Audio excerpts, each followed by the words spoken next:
story number 1, The Ouija's Truth. You're a teen, huddled in a dim room with your friend, a Ouija board glowing faintly between you. You ask a question only you know, and the planchette moves, spelling secrets. I was younger, probably around early high school, and a friend and I were messing around with a Ouija board one night. It answers with letters that don't make sense, a name you've never heard, chilling you to the core. We'd heard all the typical horror stories, but we were mostly doing it out of boredom and curiosity. Years later, a family truth unravels, matching the board's cryptic message, shaking your world. To make it legit, we decided to ask each other deep, personal questions, things we knew the other person wouldn't possibly know. The board knew before you did. Its truth, a whisper from beyond, haunting your memory. That way, if the board gave us real answers, we'd know something strange was going on. You're left wondering, what else does it know? And why did it choose you? At some point, I asked, now for context, I've had my stepdad in my life since I was 4, and that's the only dad my friend never knew about. The board speaks, and its words linger. As far as she was concerned, he was my only father. You and your friend, bored and curious, set up the Ouija board, candles flickering, the room heavy with anticipation. So when I asked the question, it wasn't something she could have guessed or faked. You agreed to ask personal questions, secrets only you hold, to test the board's power. The planchette started slowly moving across the board. You ask about your father, knowing only your stepdad since you were 4, a truth your friend can't know. M-A-R. The planchette spells M-A-R, and you scoffed, rolling your eyes. It's nonsense, unrelated to your stepdad's name. I rolled my eyes and stopped right there.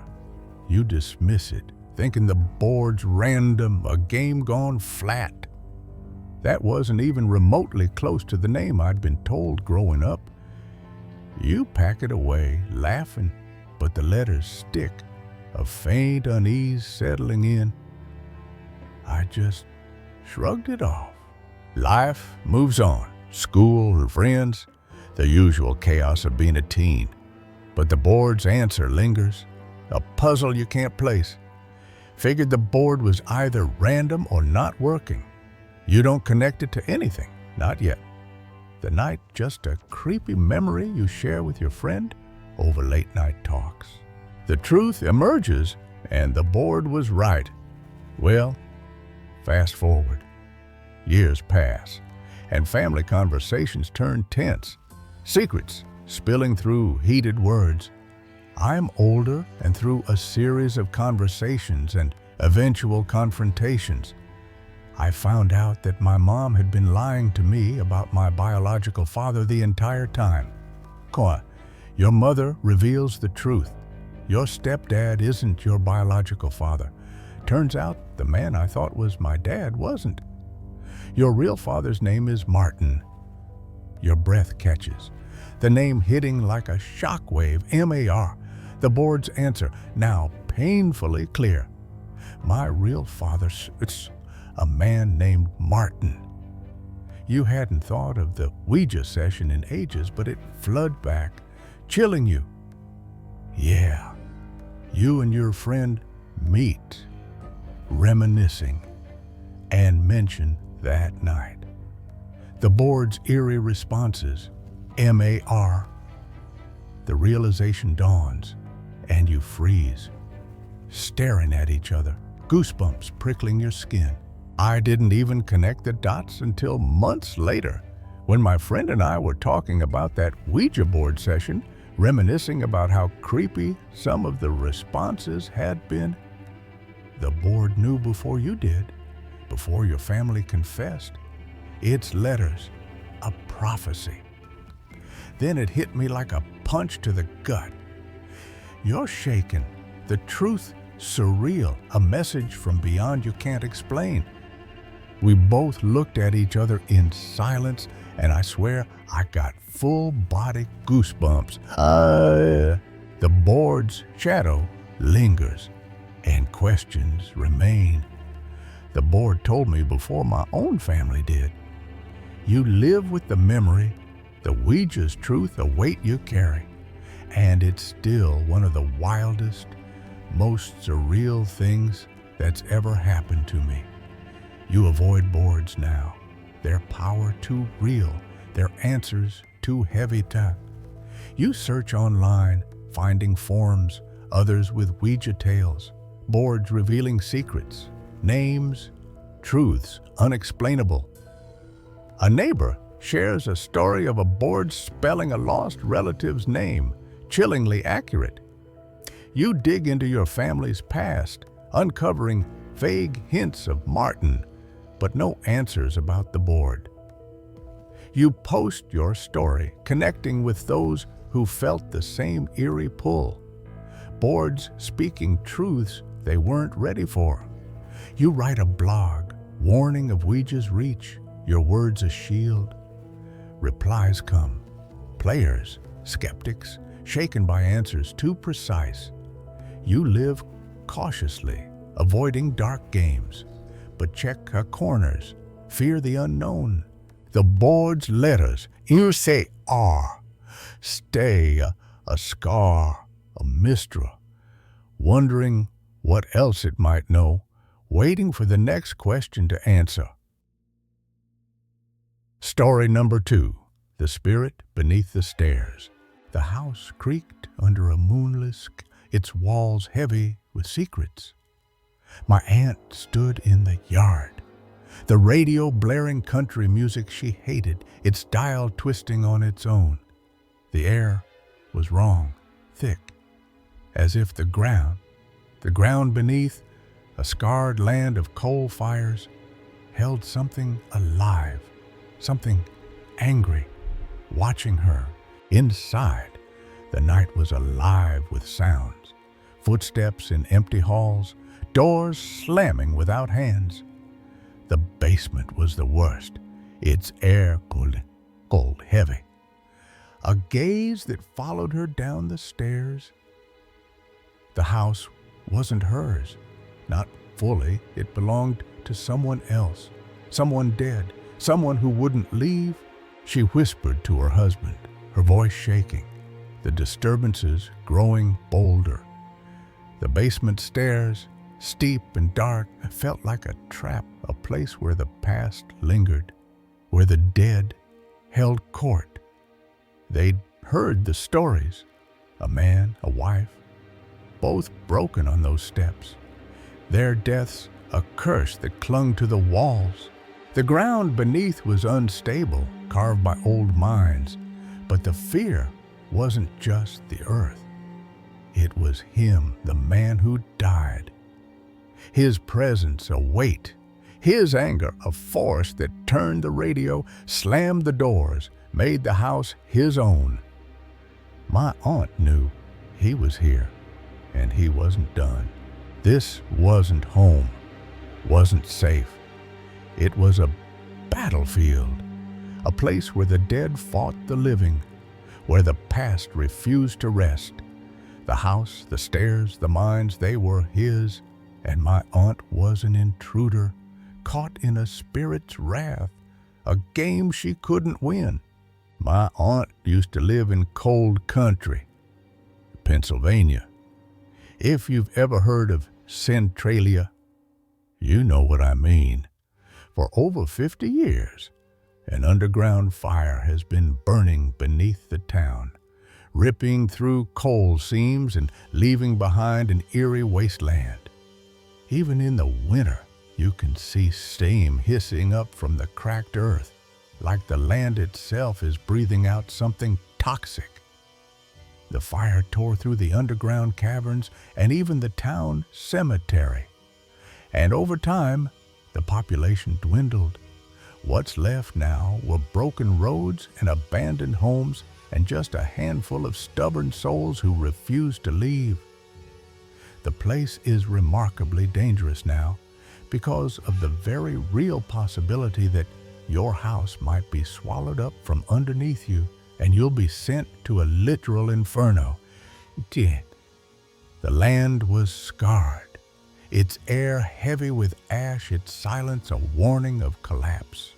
But Centralia isn't the scariest part of this story.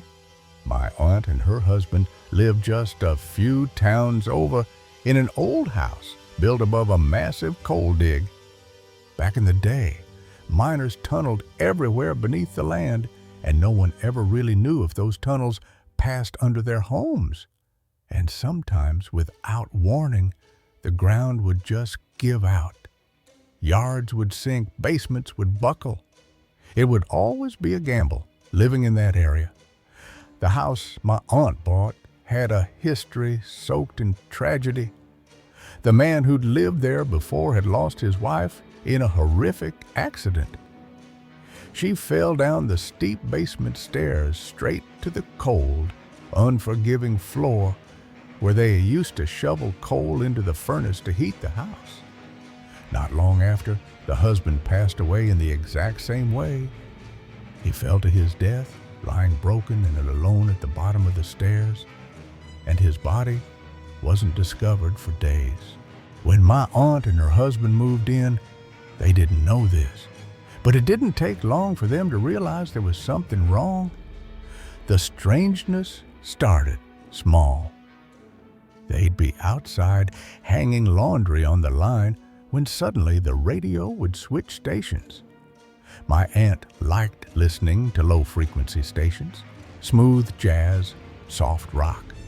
But the dial would jump to high frequencies, blasting country music, which she really wasn't a fan of. It was as if someone was deliberately tuning the radio to annoy her.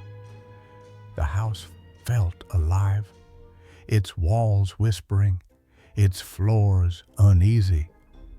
Then the noises began. At night after the sun went down, the house would come alive, creaking, groaning. It wasn't just the sound of an old house settling. Doors would slam shut by themselves, almost violently, when no one was near them. Footsteps would echo through the halls, but when they checked to see if there could be an intruder, there never was. The basement, though, that was the worst, the main offender. Every time they went down there, whether to store something or clean up, the activity would spike. The air felt heavier down there. My aunt said she always had the unnerving sensation of being watched. And the more they made changes to the house, the worse it seemed to get. The stairs were steep, the air cold, the shadows too deep, too alert. One night, after weeks of escalating disturbances, my aunt finally snapped. She had reached her breaking point. She sat down with her husband, and they came up with an idea that was as desperate as it was strange. They decided to talk to the spirit. They went down into the basement, right to the bottom of those cursed stairs, and spoke out loud to the man who had died there. They begged and pleaded for peace. My aunt told him that they wouldn't make any more changes to the house for a few months if he would just leave them alone. She swears she felt the air shift after that. The basement went quiet, the air lighter, but it was a fragile peace, a truce with something that didn't belong. The house, the stairs, the mines, they held his anger, his pain, and my aunt knew it wasn't over. Not really. And for a while, things actually got better. For about 7 or 8 months, the house was quiet. There were no footsteps, no slamming doors, and the radio stayed on the station it was supposed to, but it was temporary. The calm was a lie, a pause in a storm that hadn't passed. Years later, after they sold the house and moved away, the new owners had a different experience. The house collapsed. It caved in right around the area where the man had died at the bottom of those stairs. Some people blamed the old coal tunnels beneath the house, saying the ground had finally given out. But my aunt doesn't think it was the earth shifting. She thinks it was him. Maybe he finally took the house with him. The rubble was a grave, the house his tomb, the mines his kingdom. Either way, the house is gone now. But sometimes when I think about it, I wonder, was it the weight of the coal mines that caused the collapse? Or the spirit of the man who couldn't bear to see his house changed? The question lingered, a shadow in my mind, a doubt that grew with every visit to my aunt's new home. She didn't talk about it much, her eyes distant, her hands steady but guarded, as if the spirit followed her, a memory she couldn't shake. Her husband was quieter, his jokes gone, his nights spent checking the doors, the windows, the past. I visited the site once, years later, the rubble gone, the land flat, the mines decayed. The air was heavy, the ground warm, as if the fire still burned below, as if he was still there, watching. I researched Centralia, the fires, the collapses, finding stories of homes lost, of spirits tied to tragedy, of stairs that claimed lives. Each was a mirror, reflecting my aunt's fear, my own unease. The mines were a maze, a world beneath that held secrets, and I wondered if he'd been trapped there. His anger, a force that broke the earth. One night, I found an old photo of the house, its basement stairs dark, its walls worn. In the corner, a smudge, a shape, too human, too. I burned it, my hands trembling, but the spirit stayed. A weight in my chest, a fear that lives in the mines, in the stairs, in the silence of a house that's gone but not forgotten. Story number 3, The Echo of Ronnie. The old house creaked under the weight of its own history, its 3 stories leaning into the Mississippi night like a tired giant. I worked in a downtown office, a relic of a building that had been a home, a restaurant, a law firm, and who knows what else before we claimed it in 2010. Its walls whispered secrets, groans and murmurs that could be pipes or something else. I was used to being the first in and last out, alone with the building's noises. But one night, those noises became something more, something that wore a familiar face. The air was thick with the scent of damp wood and thyme, and every step on the warped floorboards felt like an intrusion. I'd heard the stories, voices upstairs when the place was empty, footsteps where no one walked. My coworkers laughed them off, but I'd felt the weight of eyes on me too many times to dismiss it. That September evening, I pulled into the front lot, my headlights cutting through the dark. We were meeting for a Star Wars event, a rare chance to escape the grind. I was early, as always, but I wasn't alone, or so I thought. A figure moved on the porch, quick and deliberate, vanishing through the front door. My stomach twisted. It looked like Ronnie, a coworker who lived nearby and walked to work. He was wearing jeans, not the slacks he'd had on earlier, but I figured he'd changed. I parked, grabbed my bag, and headed in, expecting to find him waiting. But the door was locked tight, the keyhole cold under my fingers. I knocked, my breath catching. I thought Ronnie had just locked it behind him as a joke. No answer. The porch was empty. The night stood. Then from the sidewalk, Ronnie appeared, wearing his work clothes, not jeans. My skin prickled as he waved, oblivious to my confusion. I looked and saw Ronnie walking up the sidewalk from his apartment, wearing the clothes he had been wearing at work that day. I opened my mouth to explain, but the words felt foolish. Had I seen someone else? A stranger? I didn't say anything, but Ronnie asked me what was up when he saw my face. As I started to tell him, David and his wife pulled in, their headlights sweeping the lot.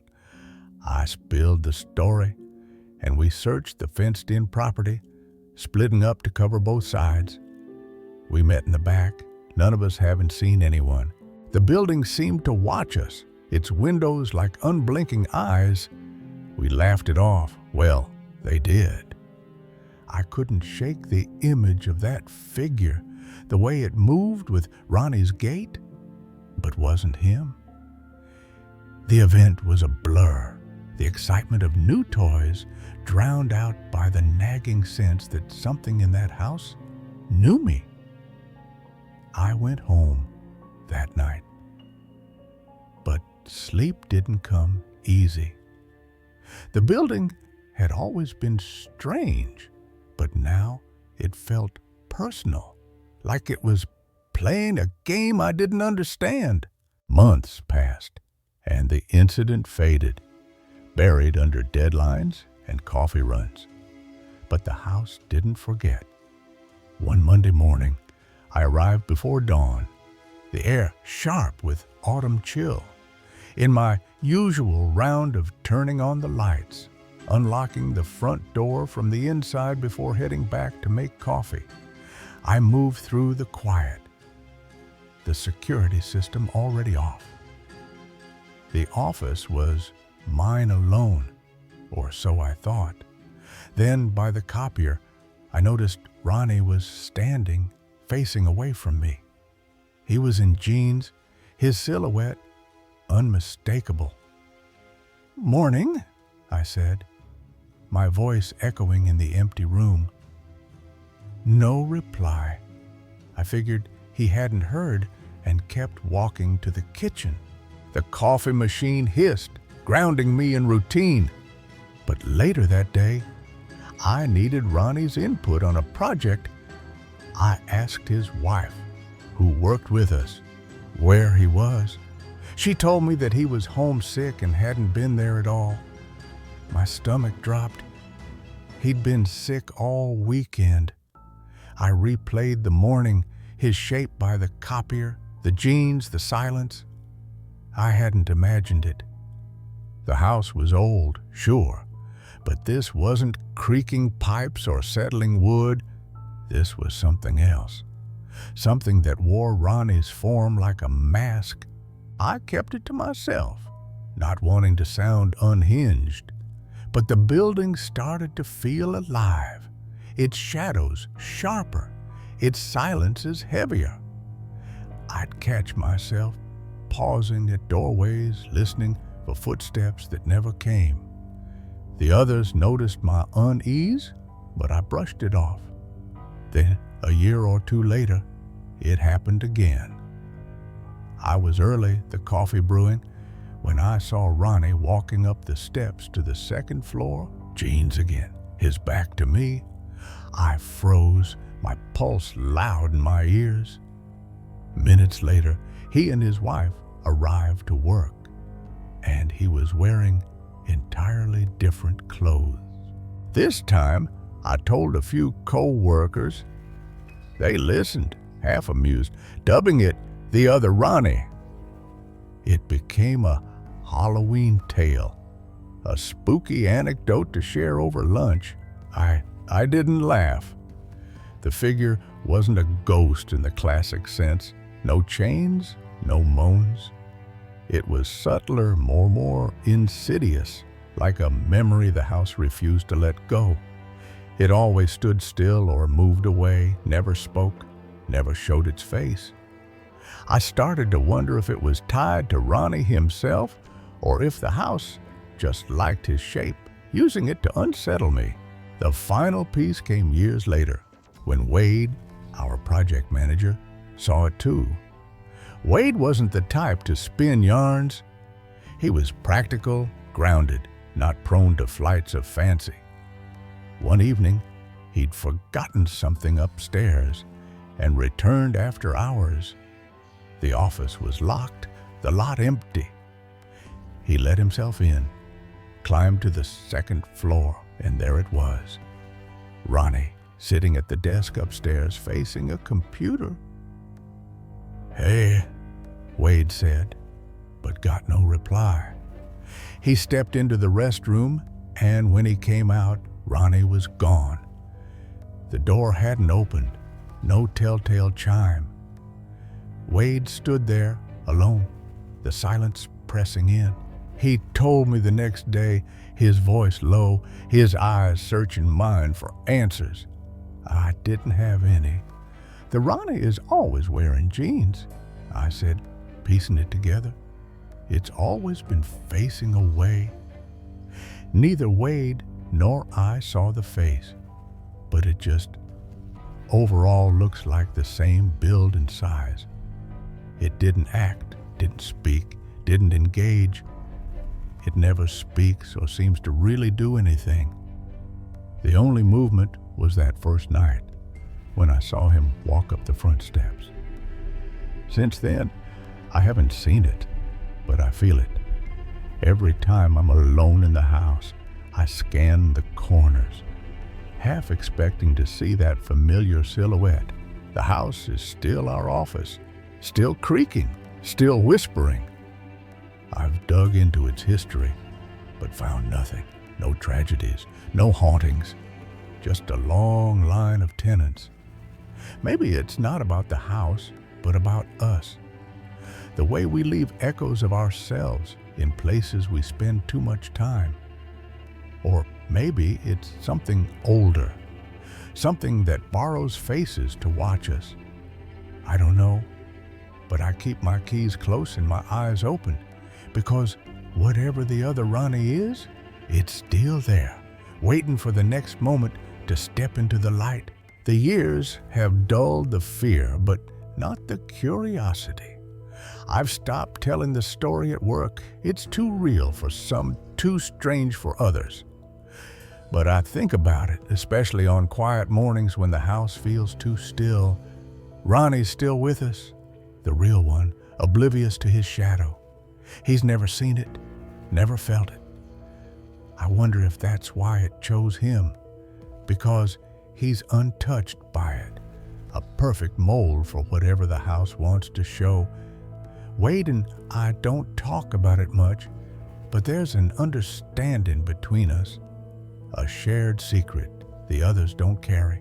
I've started noticing small things. Papers shifted on my desk, a chair angled wrong, lights flickering when they shouldn't. Maybe it's nothing, maybe it's the house settling. But I don't believe that anymore. The other Ronnie is a signal, a glitch in the fabric of this place. It doesn't want to spoil us, not exactly. It just wants to be seen, to be acknowledged. And the more I think about it, the more I wonder if it's been here longer than we have, watching every tenant, borrowing their shapes, weaving itself into the walls. I don't know what it is, a ghost, a memory, a trick of the light, but I know it's real as the coffee I brew or the keys I turn.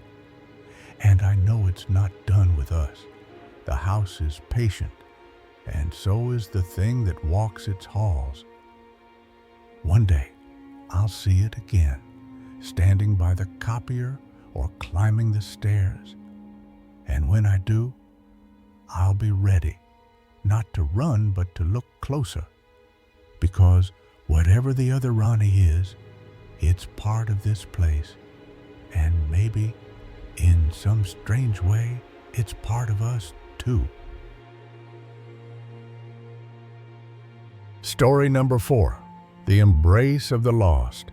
The living room was a sanctuary, its soft light filtering through curtains that danced in the afternoon breeze. My father had been gone for months. His absence, a wound that hadn't healed. My mother moved through the house like a ghost herself, her steps heavy with grief. She never spoke of him, as if saying his name would summon more pain. But that day, something changed. She paused in the doorway, her breath catching, her eyes fixed on the couch. He was there, impossibly there, his presence filling the room like a memory made flesh. The sunlight spilled across the floor, warm and golden, but it couldn't touch the chill that settled over her. He sat calmly, legs crossed, his favorite shirt hugging his frame. He looked whole, untouched by the illness that had stolen him. His smile was familiar, a quiet knowing that used to make her laugh. But she didn't laugh now. Fear gripped her, the kind that comes from seeing something that shouldn't be. She'd always feared ghosts, their stories a terror from her childhood. This wasn't a story, it was real, and it was him. She stood frozen, her heart pounding, as his eyes met hers. That smile, half amused, half tender, held a secret she couldn't grasp. She wanted to speak, to ask why, but her voice betrayed her. Panic surged, drowning out the comfort his presence might have brought. She turned away, just for a moment, to catch her breath. When she looked back, the couch was empty, the room silent. The sunlight felt colder now, the house heavier, as if it mourned his departure all over again. Years passed, and we buried that moment in whispers, too fragile to touch. I grew up in that house, surrounded by his absence, his books on the shelf, his chair in the corner, his scent lingering in forgotten corners. I didn't believe in ghosts, not like my mother, but I felt him sometimes, in the quiet moments when the house seemed to hold its breath. I'd sit in his recliner, tracing the worn fabric, wondering if he was watching.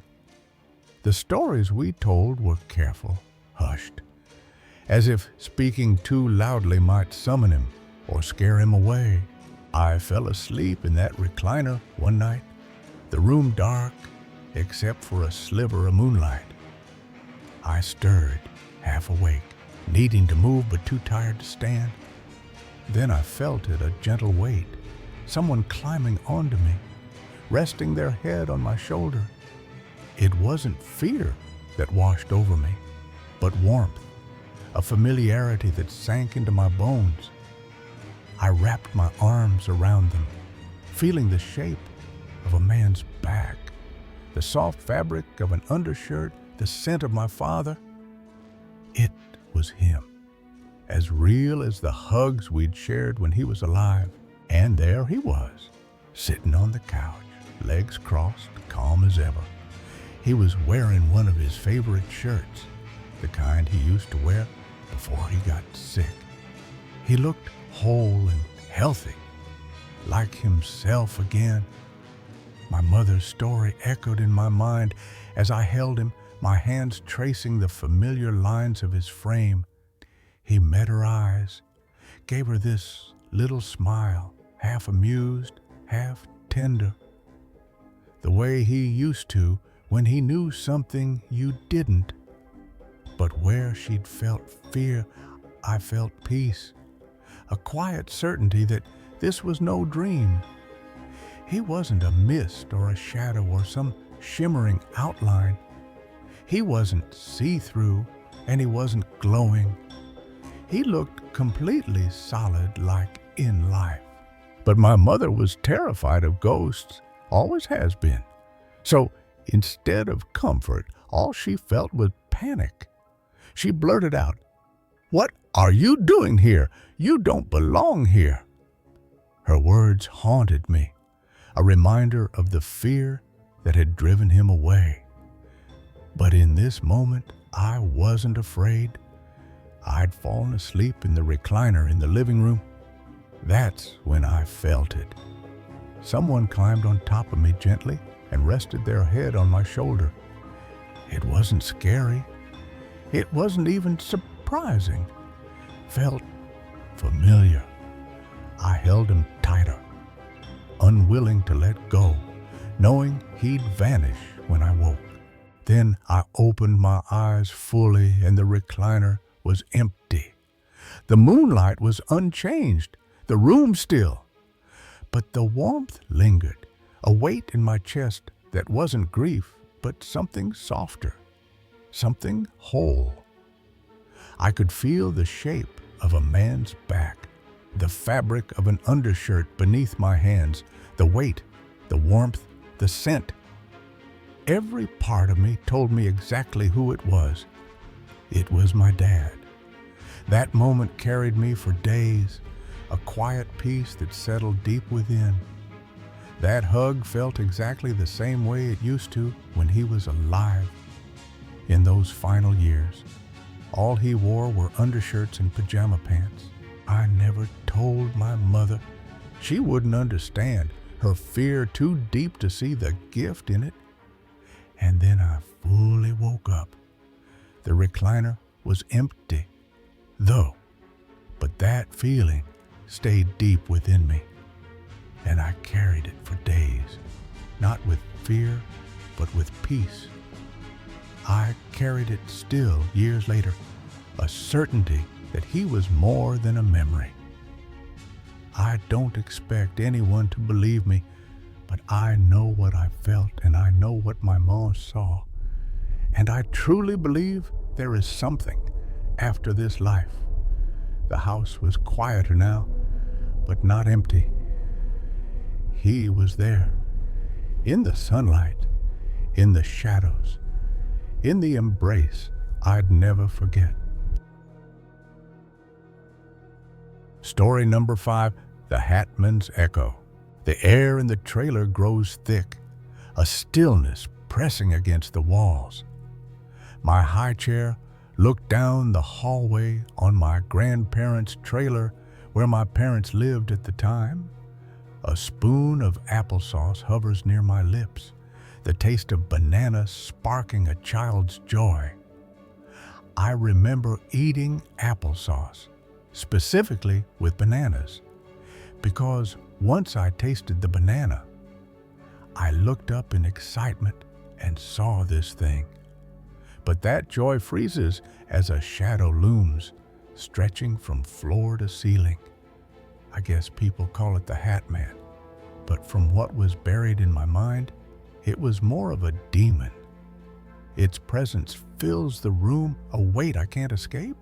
The figure towers, its hat brushing the low ceiling. The trailer roof was only 7 to 8 feet high, and this figure touched the top with eyes that were easily around 6 feet 8 in. Red slits glow where eyes should be, piercing the dim light. My dad was 6'4", and the red slits would have been looking down at him. A fisherman's hat, stiff and ancient, crowns its head, wreathed in smoke that curls like living flame.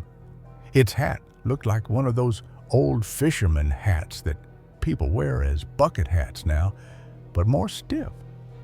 It had a brim that had smoke like mist coming off it. My heart pounds, a child's fear gripping me tight. The shadow moves, its body a void of pitch black. Its whole body was pitch dark around it. It looked as though the smoke rolled off it, billowing and lifting its body in flames of black. I can't scream, can't look away as it turns toward me, It still freaks me out. Then a gesture, a wave, almost gentle, breaks the terror. It did wave at me before going out the front door. The door creaks shut, and the silence roars back, leaving me trembling in my chair. Years later, the memory stirs again, sharper now. My second story is when I had to take out the trash one night when I was older. The night is cold, the ground rough under bare feet, as I clutch 3 heavy trash bags. My stepdad decided he was angry at me for choosing to spend time with my biological dad once he started coming back into our lives, and knew that I was terrified of the dark. He made me grab 3 full bags of trash and go out in the low 40s, high 30s, barefoot. A sound begins, low and unnatural, pulling me into the dark. The night erupts with chaos, then silence. After getting halfway, the 3 horses went crazy and then dead silent. I had 2 purebred bloodhounds who then growled in a way I'd never heard any animal in life. The dog's growls fade into a void, and a new sound emerges, clawing, fast and metallic. Out from the ruts of the mound of dirt, I heard this clawing. The dirt wasn't hard enough to sound like cement was being scratched, and whatever it was sounded too fast to not show up with the way it sounded, almost like a spider with metal legs running on steel. I drop the bags, my legs carrying me back as the sound chases my every step. The trailer hums with a quiet menace as young Ethan sits in his high chair. The applesauce bowl clinks softly, his small hands reaching for another spoonful. His sister, Lila, grins from the hallway, her presence a comfort in the dim trailer. But the comfort shatters as Ethan's gaze lifts, catching a flicker of movement. A shape emerges, towering, its hat scraping the low ceiling. The red-eyed figure looms, its smoky brim curling like tendrils of a nightmare. Ethan's cry sticks in his throat, his spoon clattering to the track. It waves, a strange, almost kind gesture, before drifting toward the door. The latch clicks, and Ethan is left staring. The image burned into his mind. Years pass, and Ethan, now 8, faces a new terror. His stepdad's anger simmers, a punishment born from jealousy over Ethan's visits with his recovering dad. 3 trash bags weigh heavy in his small arms as he steps into the cold night, barefoot on jagged dirt. The house fades behind him, the quarter-mile stretch to the dirt mound, a lonely track. Horses in the distance whinny, then fall silent, their unease mirroring his own. 2 bloodhounds, usually gentle, emit a guttural sound, deep and fierce, sending chills down his spine. Ethan freezes, the cold biting his feet, as a new sound rises, clawing, rapid like metal on stone. The clawing grows louder, a rhythm from the dirt mound ahead. Ethan's eyes strain, searching for its source, but the night offers no answers. The sound is too fast, too precise, like a spider with steel legs scurrying across an unseen surface. Panic seizes him, and the trash bags thud to the ground as he bolts back toward the house. His stepdad's voice cuts through the dark, banishing him to sleep on hay bales outside. The moonlight casts shadows, but it's the memory of that clawing and the dog's eerie silence that haunts him, an echo he can't shake. Ethan wakes on the hay, the night still pressing down. The clawing lingers in his ears, a phantom sound that dances with the Hat Man's wave from years before. He huddles under a thin blanket. The dog's growls a distant memory now. I froze. My feet were hurting. I couldn't even feel the pins and needles of the wind anymore. The mound looms in his mind, a place of unseen threats. In my panic, I dropped the bags and ran, only to get kicked out for the night. Sleeping on top of the bales of hay, I couldn't see anything from the moonlight, but the sound of the dogs and that god-awful scratching still haunt me. The two experiences weave together a thread of fear running through his childhood. As a teenager, Ethan revisits those nights in his dreams. He sketches the Hat Man, its smoky hat and red eyes, and the unseen clawing thing, a blur of motion. His mom notices, worried, but Ethan can't let go. He returns to the old house, now empty, and stands by the mound. The dirt is quiet, but the air feels thick, as if holding its breath. He brings a recorder, hoping to capture the sound, but only wind answers. The Hat Man and the clawing become his story, a tale he shares with friends, half laughing, half shuddering. Years later, Ethan is an adult, a sound engineer by trade. He uses his skills to analyze old recordings, searching for that metallic scratch. He joins online forums, finding others with similar tales, shadows with hats, unexplained noises. The Hat Man waves in his mind, not a threat, but a mystery. The clawing, too, fades into curiosity, a puzzle he'll never solve.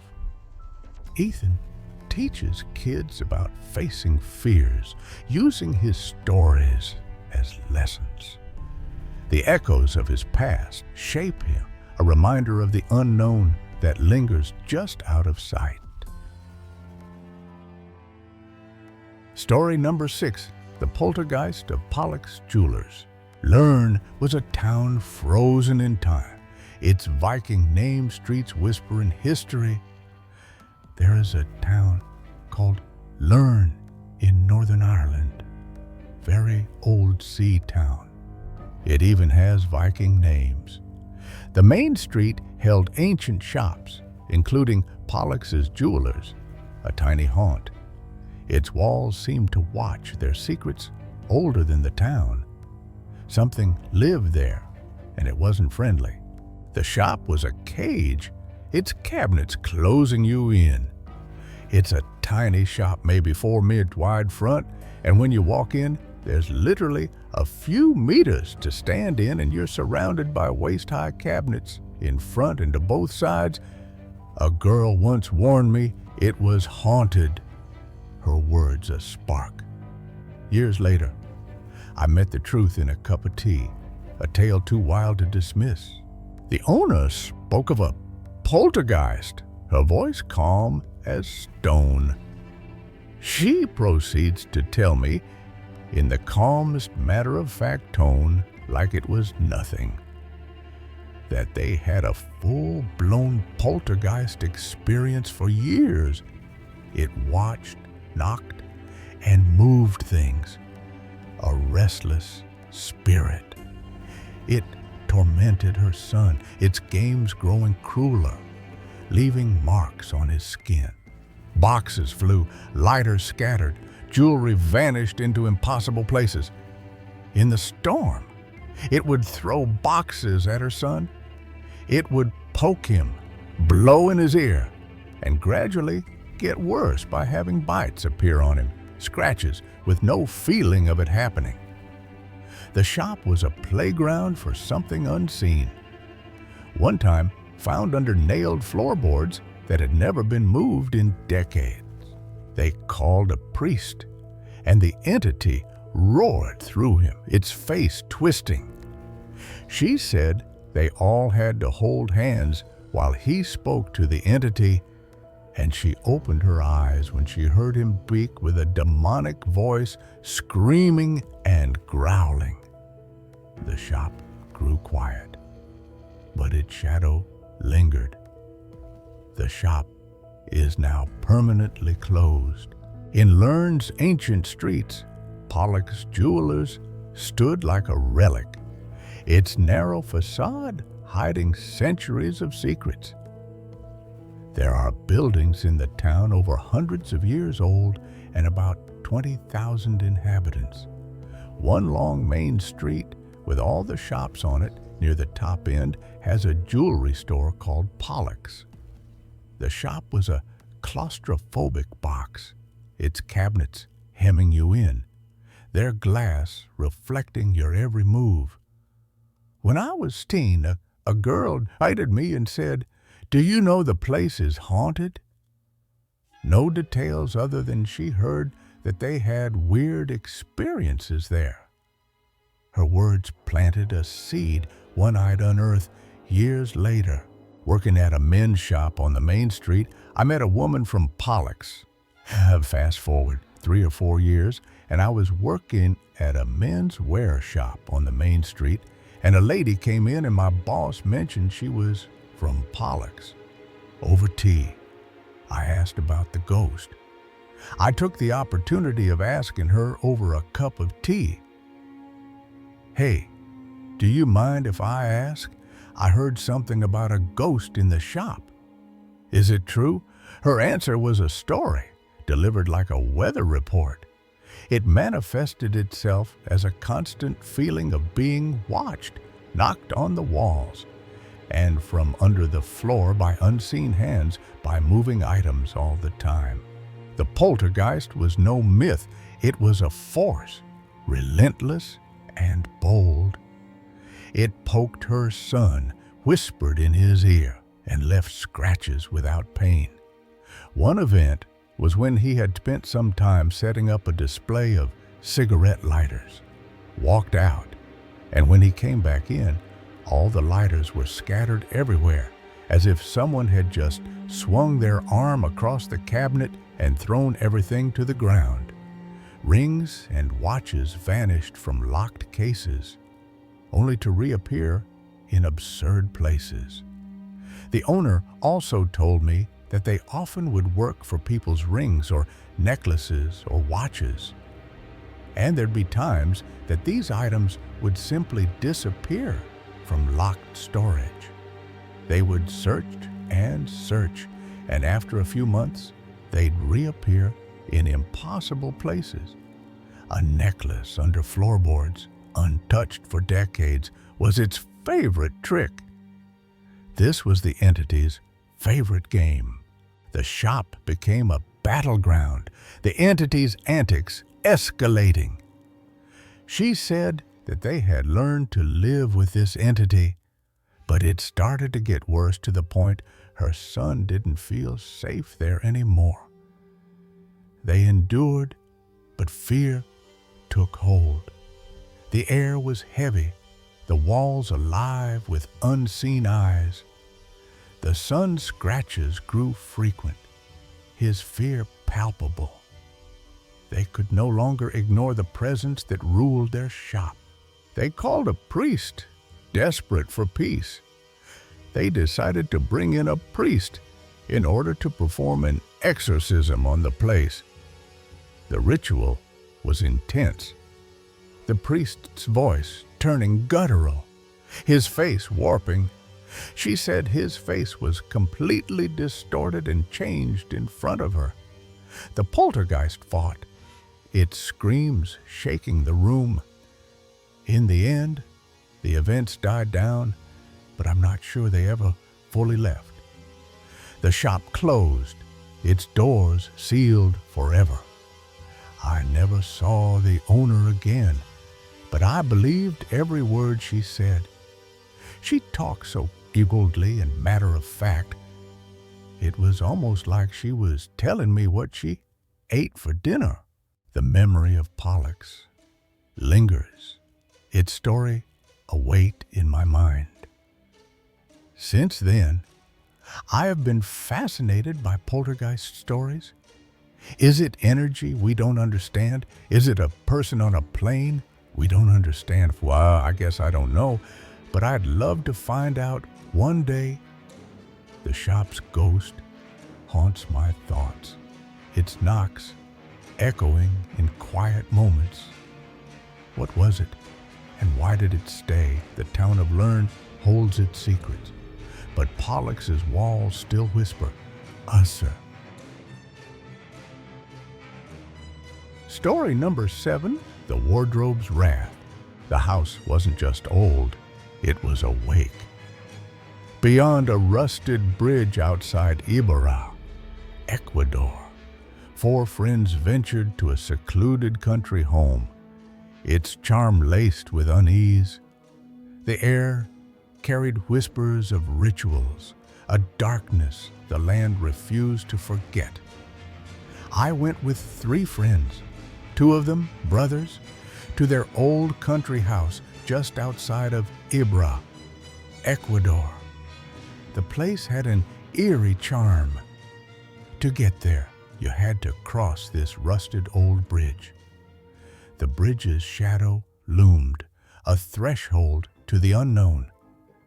One of the brothers casually mentioned that the area under the bridge was notorious. Locals said people did rituals down there, sacrifices, chickens, cats, sometimes even people. The words hung heavy, a warning he ignored. The other brother added that Ibarra was known unofficially, at least, as the city with the most satanic and witchcraft-related activity in Ecuador. The night invited danger with a reckless dare. As we unloaded our stuff into the house, my other friend, the joker of the group, laughed and said, "If there's any evil here, let itself show." His words were a spark, tempting fate. Nothing happened, at least not right away. In a narrow room, once a garage, 3 friends lingered, the house's silence pressing against them. Later that night, 3 of us, me, one of the brothers, and the same friend who made the joke, were hanging out in this long, narrow room that used to be a garage. It had 3 metal bunk beds, a tiny table, and this massive old wooden wardrobe pushed up against the far wall. The wardrobe loomed ancient and foreboding. I mean, it looked like it belonged in a different century. It was ornate, heavy, and ancient. A sound broke the calm, chilling their blood. We were standing by the doorway, maybe 20 feet from it, passing a joint and sipping beer, while the other brother was off in the kitchen grabbing more drinks. A creak echoed, drawn out, deliberate. When it was my turn to take a hit, I heard something. The wardrobe shook, its wood trembling violently. The wardrobe was moving and rocking, shaking violently like there was something inside it, attempting to liberate itself from its wooden exterior. Mateo froze, his joint forgotten, eyes locked on the sight. I just stood there, stunned. My brain was having trouble processing. I even glanced at my joint in my hand like, what the hell is this thing? The terror was shared, undeniable. Then I looked at my friend next to me, his eyes wide, fixed on the same spot. He looked at us and said, "You guys don't even know what I just tripped." And then the other one, dead serious, said, "Did that thing just move?" All 3 saw it. The wardrobe shifting inches from the wall. We all saw it, all 3 of us. The thing shook so hard it had shifted a few inches away from the wall. The 4th friend returned, oblivious, only to find them shaken. A moment later, the other brother walked in with the beers and stopped. "Why do you guys look like you seen a ghost?" They faced the wardrobe, its weight a challenge. We told him and he laughed. Thought we were messing with him, but we insisted. So, together, we walked up to the wardrobe. It was solid wood and heavy as hell. It had moved, defying logic.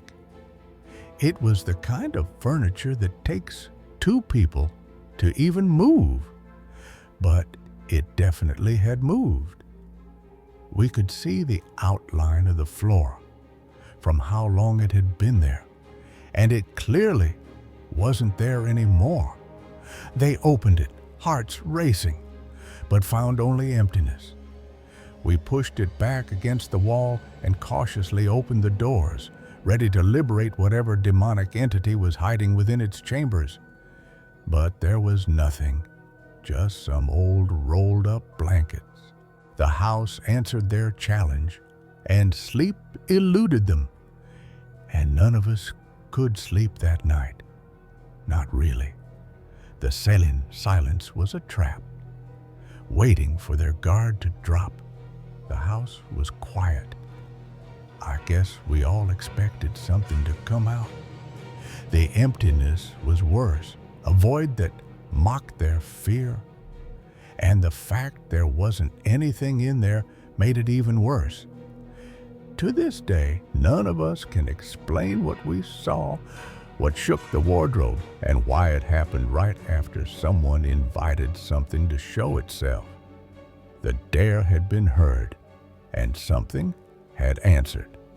All that I know is that whatever it was heard us and chose to call our bluff. Mateo and his friends left at dawn, the house's weight clinging to their thoughts. They researched Ibarra's history, finding tales of rituals beneath the bridge, whispers of sacrifices that stained the land. Was the wardrobe a conduit, or had their words summoned something older?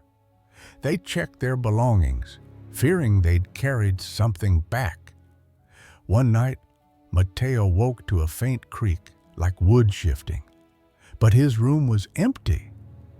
He joined a local folklore group online, sharing their story. Others reported similar disturbances, objects moving, homes responding to careless words. The wardrobe wasn't just furniture, it was a gate. A package arrived, no sender, with a splinter of carved wood inside. Its pattern matched the wardrobe's ornate design, a silent threat. Mateo destroyed it, but the house's wrath lingered, a reminder of their trespass. The wardrobe's shake wasn't just a moment, it was a warning they'd never forget. Ibarra's secrets were alive, and they'd heard the call. Story number 8, The Voice Beyond the Fields. You're alone on a farm, rain drumming the old house, when a raspy voice whispers, "Go," from the dark. What spoke in the storm? An echo of the wind, or something ancient, commanding you to flee? Your puppy trembles, sensing what you can't see as the voice follows you, unrelenting, across provinces. This isn't just a strange night. It's a presence, tied to you, leaving signs of death in its wake. You lock the doors, but the nightmares come. Is it still out there, or has it already found you? The move to my aunt's farm in southwest Saskatchewan felt like a fresh start, settling into an old house on their sprawling property. I moved onto my aunt's farm in southwest Saskatchewan, living in an old house on their property. The vast fields and quiet nights were charming at first, but unease crept in when I was alone.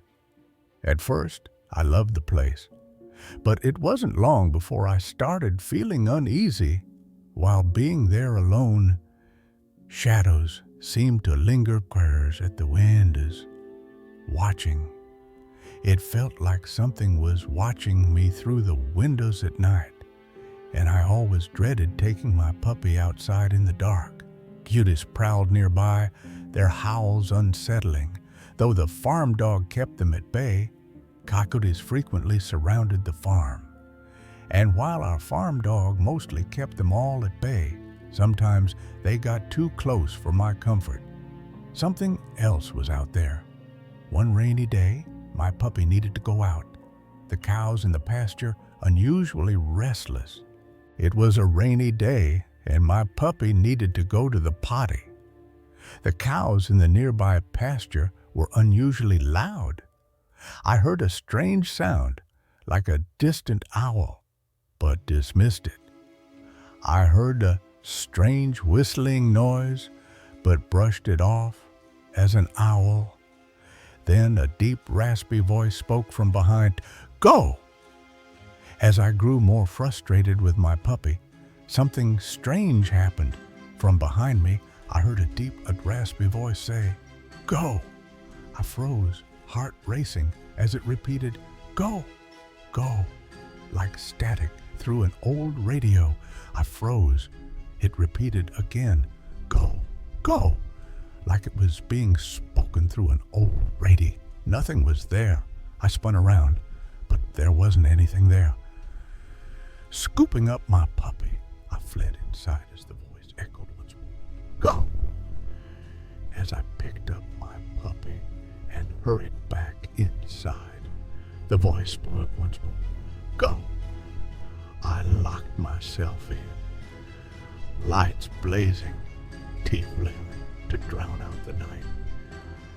I spent the rest of the night locked inside with the lights and tea to drown out. What had spoken? The farm wasn't safe. Morning revealed 2 dead calves in the pasture. No cause apparent. The next morning, my uncle found 2 dead calves in the pasture, though nothing else unusual was reported by. Was it connected? I left Saskatchewan, seeking escaping in British Columbia's interior. Months later, I moved off their farm and moved out the province, trying to leave the eerie events behind me. But the unease followed. In my new backyard, near a highway and path, my dog, now grown, froze at the door, refusing to step out. However, a few strange things started happening again after I moved 2 provinces over to interior British Columbia. I took my dog outside in our backyard, which is situated near a highway and walking path. It was dark, and my dog, who normally loves being outside, suddenly refused to step through the door. I coaxed her, but she tiptoed, eyes fixed on the garage. I coaxed her out, but she was acting odd, tiptoeing across the yard and staring towards the garage. She bolted back, dragging me inside. Then, without warning, she bolted back towards the house and dragged me inside. Something was wrong. I scanned the garage, seeing nothing, but dread washed over me. I looked towards the garage, but didn't see anything, but had this uneasy feeling creep over me. Then a familiar sound, a short, eerie whistle, identical to Saskatchewan's. And that's when I heard it again. A familiar short whistle, the same sound I had heard back in Saskatchewan. It had followed me. We raced back inside, locking the doors behind us. The signs grew darker. My tenant found meat outside his door, chilling amid reports of dog poisonings. The next day, my boyfriend told me our tenant had found a hunk of meat left outside his door. Given recent reports of someone poisoning dogs in the area, we became even more cautious. Nightmares plagued me and my boyfriend, vivid dreams of life or death chases, leaving us drained. Oddly, both my boyfriend and I started having eerily similar nightmares, often about life or death situations, and we'd wake up stressed and drained. Was it targeting us? With everything that's been happening, especially how it's affecting my dog, I can't help but feel like something is following me, and I wonder what's really going on. I researched the farm, finding tales of a presence tied to the land, whispers of lost travelers hearing voices. Did it claim the calves? My dog's fear, the meat, the nightmares, they felt linked, a shadow trailing me across provinces. What wanted me gone? I installed locks, kept lights on, but the dread lingered, a voice echoing in my dreams. Some things don't let you escape. Story number 9, The Faceless Thing. This happened to my brother and I. The memory is a wound, its edges sharp and cold. We were just kids, chasing adventure, unaware of the terror waiting in the dark. There's an old barn near our house that's huge and weather-worn. The barn loomed, a relic of forgotten lives, its timbers whispering dread. It's attached to an abandoned farmhouse that's older still. The farmhouse was a ghost, its windows blind, its walls heavy with secrets. We stepped into the barn, our hearts light, our courage untested, not knowing what watched us. The night was ours, or so we thought, but the barn belonged to something else. The barn was cursed. It said that both the owners died there decades ago. The rumor was a shadow clinging to the wood, and while it's never been officially confirmed, everyone around here says they buried out back of the property. The graves were a whisper, their truth buried in the earth. The place definitely has a reputation for being spooky, and we have permission to go there because our parents are close with the original owner's grandkids. The permission was a key, but it unlocked a door we shouldn't have opened. The barn was a legend, its darkness a lure. We were young, fearless, but the barn was waiting, its silence a trap. We sought the swallows. One evening, just after sunset, my brother and I decided to check out the barn. The dusk was a veil, the world soft but heavy. He was hoping to catch a glimpse of the barn swallows that nested up in the rafters. The swallows were a prize, their stillness a wonder. We'd heard you could sometimes see them sleeping all tucked and perfectly still. Their quiet was magic, a secret we chased, creepy to some, but honestly, they're kind of cute. The thought was innocent, our mission simple. The barn was a stage, its rafters a gallery, but the darkness held more than birds.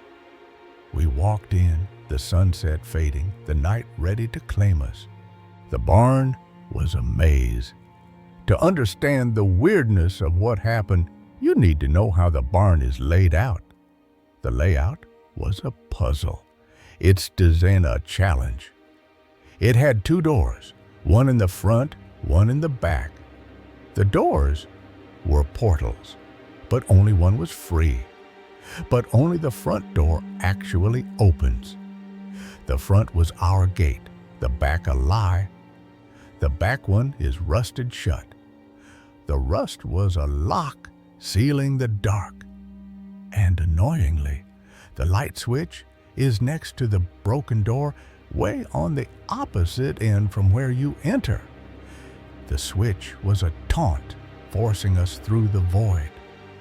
The barn was a labyrinth, its darkness a test.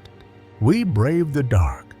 So, anytime we went in after dark, we'd have to walk through the pitch-black barn to get to the lights. The darkness was a weight, pressing against us. We went in with nothing but the dim glow from the setting sun behind us. The glow was faint, a fleeting guide. Our steps echoed, the barn swallowing our courage. The air was thick, the timbers creaking, the night alive. We were intruders, the barn watching, its shadows ready to strike. The swallows were our goal, but the barn had other plans. The light was our shield. We made it to the switch, flipped the lights on, and hung around for a bit talking, looking at the baby birds, just killing time. The light was a comfort, the swallows a wonder. Their tiny forms were still, tucked in the rafters, a moment of peace. Eventually, we got bored. The barn's charm faded, its silence heavy. I handed my phone to my brother so he could use the flashlight in order to see and to turn the lights off and walk back safely through the dark barn. The phone was a beacon, its light a frail defense. I stayed by the front door, holding it open, waiting for him. The door was my anchor, the barn's mouth open. The darkness waited, patient, its secrets hidden. I stood, the air cold, the barn's silence a warning. The thing appeared. That's when he suddenly called out, his voice tense. Sam! His voice was a jolt, sharp with fear. Yeah. Just checking if you're still there. His words were a mask, his tone betraying panic. He sounded off. The shake in his voice was a crack, raw and real. I could hear shaky in his voice, like he was trying to sound casual but not pulling it off. His casual was a lie, his fear a truth. A few moments later, he was walking fast through the barn toward me. His steps were hurried, his face pale. The barn was a cage, its darkness closing in. I waited, my heart quickening. The door, my only escape. He saw the faceless. Maybe he'd gotten spooked by something. The thought was a whisper, but his face told more.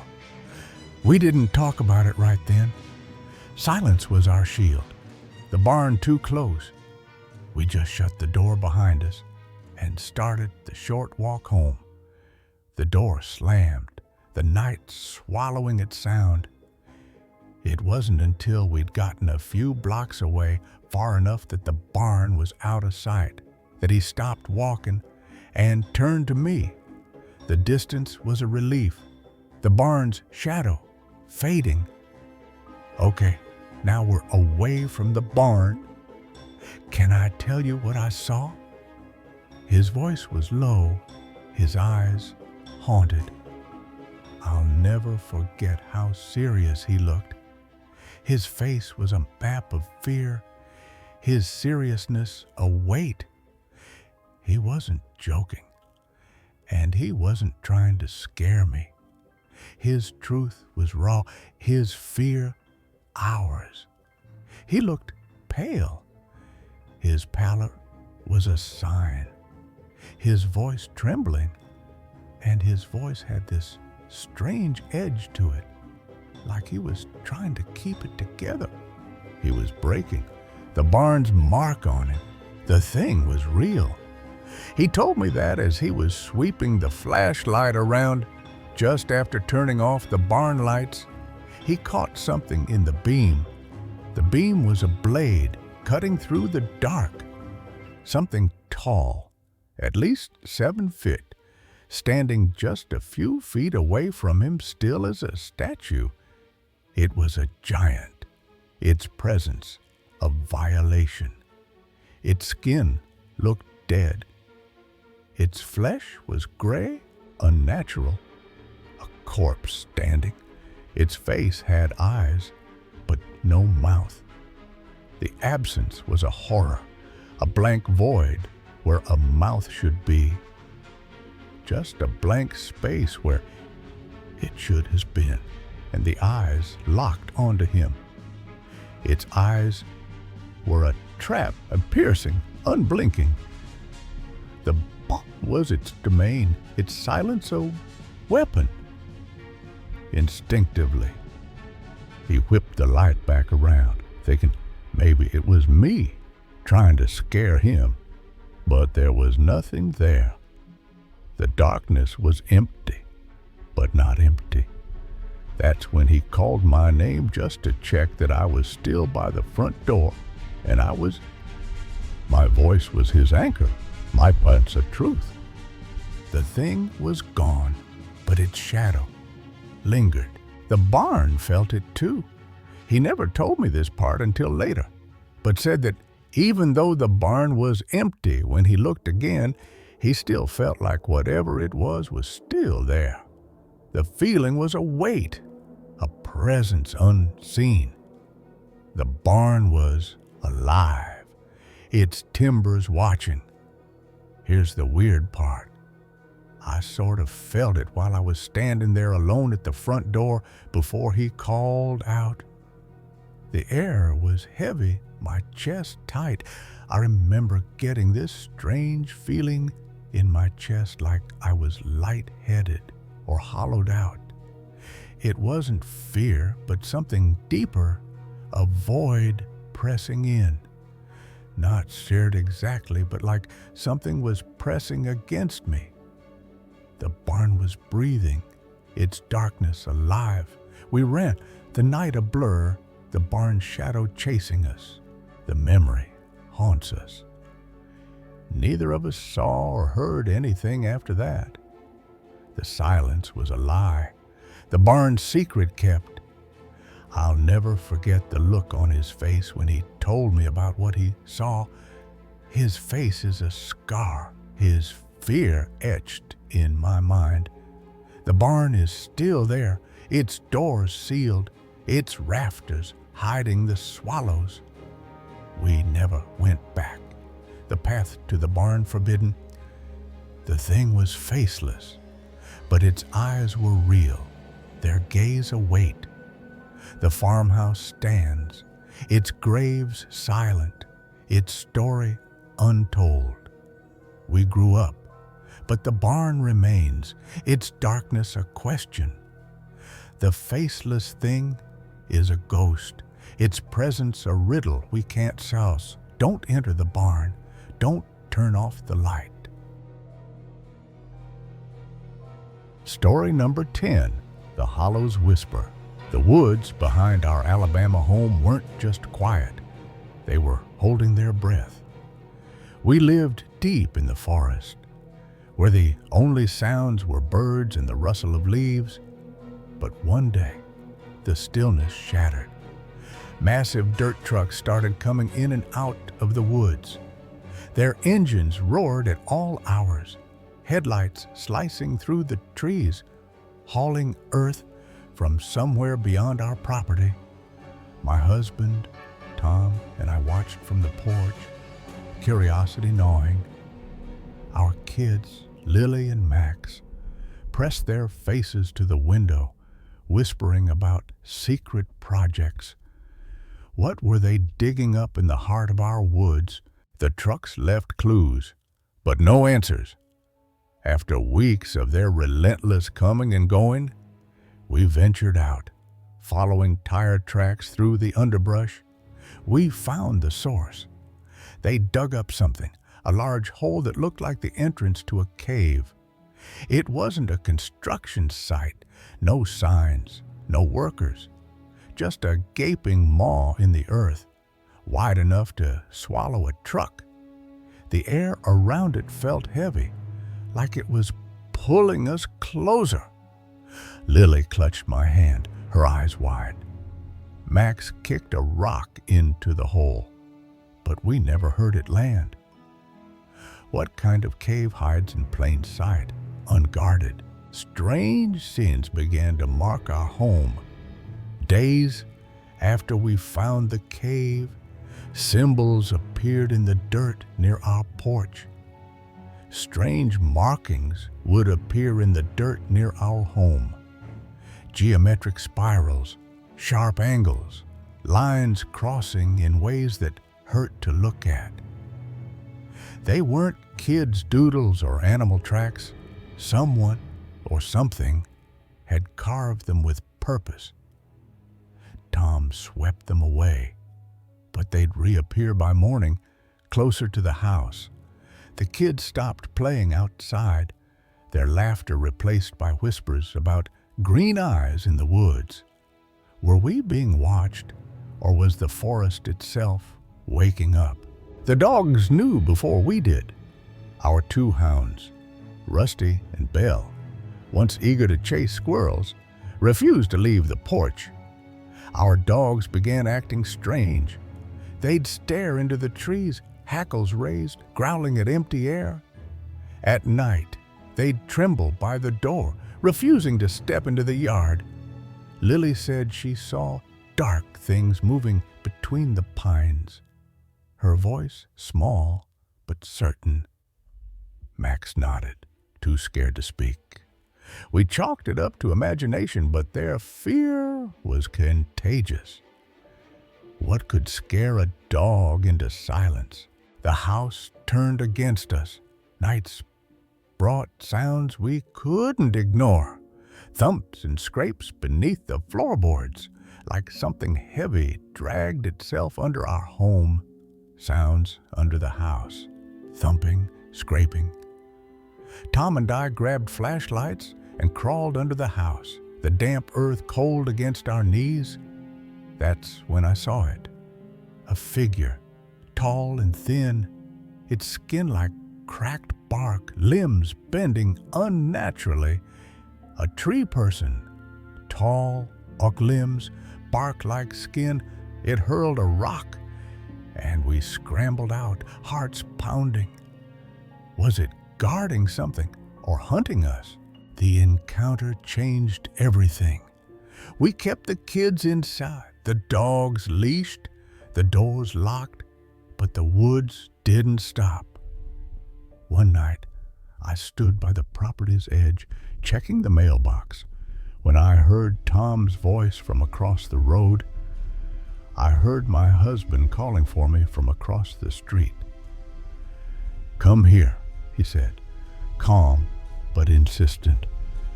I stepped toward the trees, the darkness swallowing the path ahead. Then a shout from the porch. Tom, actually Tom, yelling. "Where are you going?" It was my husband yelling from the porch. I ran back, my blood ice cold. Whatever called me wasn't him. It knew his voice, and it wanted me to follow. The weeks that followed were a blur of unease. Lights flickered, though the wiring was fine. Dishes slid across the counter, stopping just before they fell. Objects moving, more noises at night. The kids slept in our room, Lily clutching a flashlight, Max refusing to look out the window. Rusty and Belle growled at the walls, their eyes fixed on nothing. I researched local legends, finding whispers of woodfolk, beings tied to the land, disturbed by those who dig too deep. The cave, I realized, wasn't just a hole. It was a door. Then, as suddenly as they'd come, the trucks returned. The trucks returned. They were filling the cave back in. They dumped dirt into the hollow, working through the night, their engines a low growl. By dawn, the cave was gone. The ground smoothed over like it had never existed. The trucks left, and the woods fell silent again. They were simply gone. But the symbols didn't stop. The dog still stared. The kids still whispered about eyes in the trees. Had they buried the cave or sealed something inside? We tried to move on, but the land felt different, heavier. Neighbors mentioned oddities, missing tools, shadows in their fields, but no one spoke of the cave. Tom and I debated moving, but the house was our home, built with years of savings. Still, I couldn't walk the property without feeling eyes on my back. The kids drew the symbols from memory, their crayons tracing spirals that matched the ones in the dirt. Were they warnings or invitations? Months later, the unease lingers. We and the land haven't been the same since. I check the locks nightly. The dogs sleep closer, and the kids avoid the yard. Online forums mention Alabama's hollows, old caves tied to forgotten rituals, stirred by careless digging. One post described a figure like ours, seen near a quarry in the 80s, gone after the site was filled. I don't know what the trucks unearthed or why it targeted us, but I know one thing: some doors, once opened, never fully close. Story number 11, The Cursed Halloween Flyer. The flyer lay on the counter, its flaming pumpkin grinning under the dim light of the roadside diner. It wasn't just a piece of paper. It felt alive, watching, waiting. This happened when I was around 5. A child's curiosity drew me to it, my tiny fingers tracing the edges of the glossy brochure at the Lancaster Welcome Center. I don't know what it was at the time, just that it scared me to the point I couldn't sleep. That night, the pumpkin's fiery eyes burned into my dreams, keeping me awake until dawn. I buried the memory, but some things refused to stay buried. Years later, I stood frozen in a fast food joint, staring at that same cursed image. I was a teenager when I picked up another one of those brochures. The fiery pumpkin hadn't aged, its glow as menacing as ever. I stuffed it into my backpack, dismissing the chill creeping up my spine. But the moment I brought it home, the world shifted. Shadows seemed to linger too long in the corners of my room, and the air grew heavy, as if something had followed me. The first sign came at dusk. My house, usually a haven to you, turned hostile after sunset. My dog, who was usually calm and friendly, would go stiff. His eyes are locked on the front door, his body trembling with a fear I couldn't explain. Then a low, guttural sound escaped him, followed by frantic barking that pierced the silence. I figured he was reacting to the neighbor coming home or a distant garage door opener, but no neighbors were around. The street was empty, yet the dread was undeniable, a suffocating weight pressing against my chest. I tried to ignore it, but the fear grew claws. I checked every window, every door, my heart racing as I scanned the darkness. Porch was empty, driveway too. Nothing was there, but the feeling of being watched was relentless. One night, I whispered into the void, "You're not welcome here. Leave." The air lightened for a moment, but it was a fleeting victory. The presence always returned, stronger, angrier, as if mocked my defiance. Then came the shadows. They weren't just tricks of the light. Small, hunched figures darted between trees, their movements too quick, too deliberate. I'd catch a glimpse of them out of the corner of my eye, and I'd bolt home. My dog whimpered beside me, his tail tucked as we fled. The brochure sat in my room, its pumpkin glaring from the desk. I couldn't take it anymore. I found the brochure, tore it up, shredded it into 100 pieces.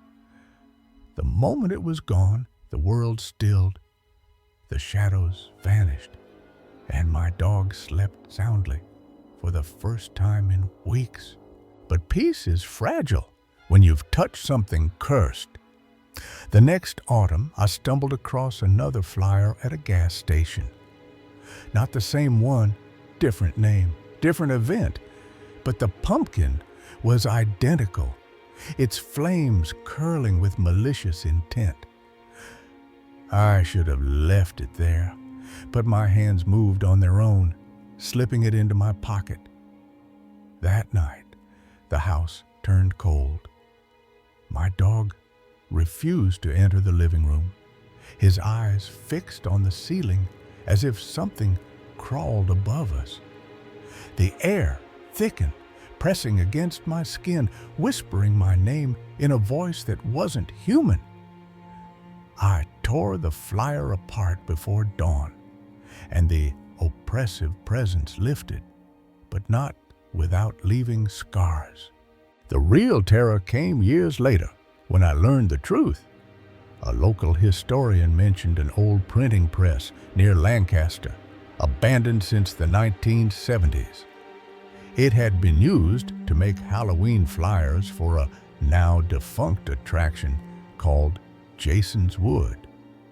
Rumors swirled that the press was cursed, that every flyer it produced carried a piece of something ancient and hungry. I wasn't even sure if it was the Jason's Wood brochure. Another flyer for a place called Field of Screams had been in my room at the time. So, just to be safe, I destroyed them both. The Field of Screams flyer never caused trouble, but Jason's Wood, that was the source. I tested it one last time, years later, to be sure. The next fall, I picked up a Field of Screams flyer again, and nothing happened. No fear, no shadows, no barking. But when I found another Jason's Wood flyer at a rest stop, the nightmare returned with a vengeance.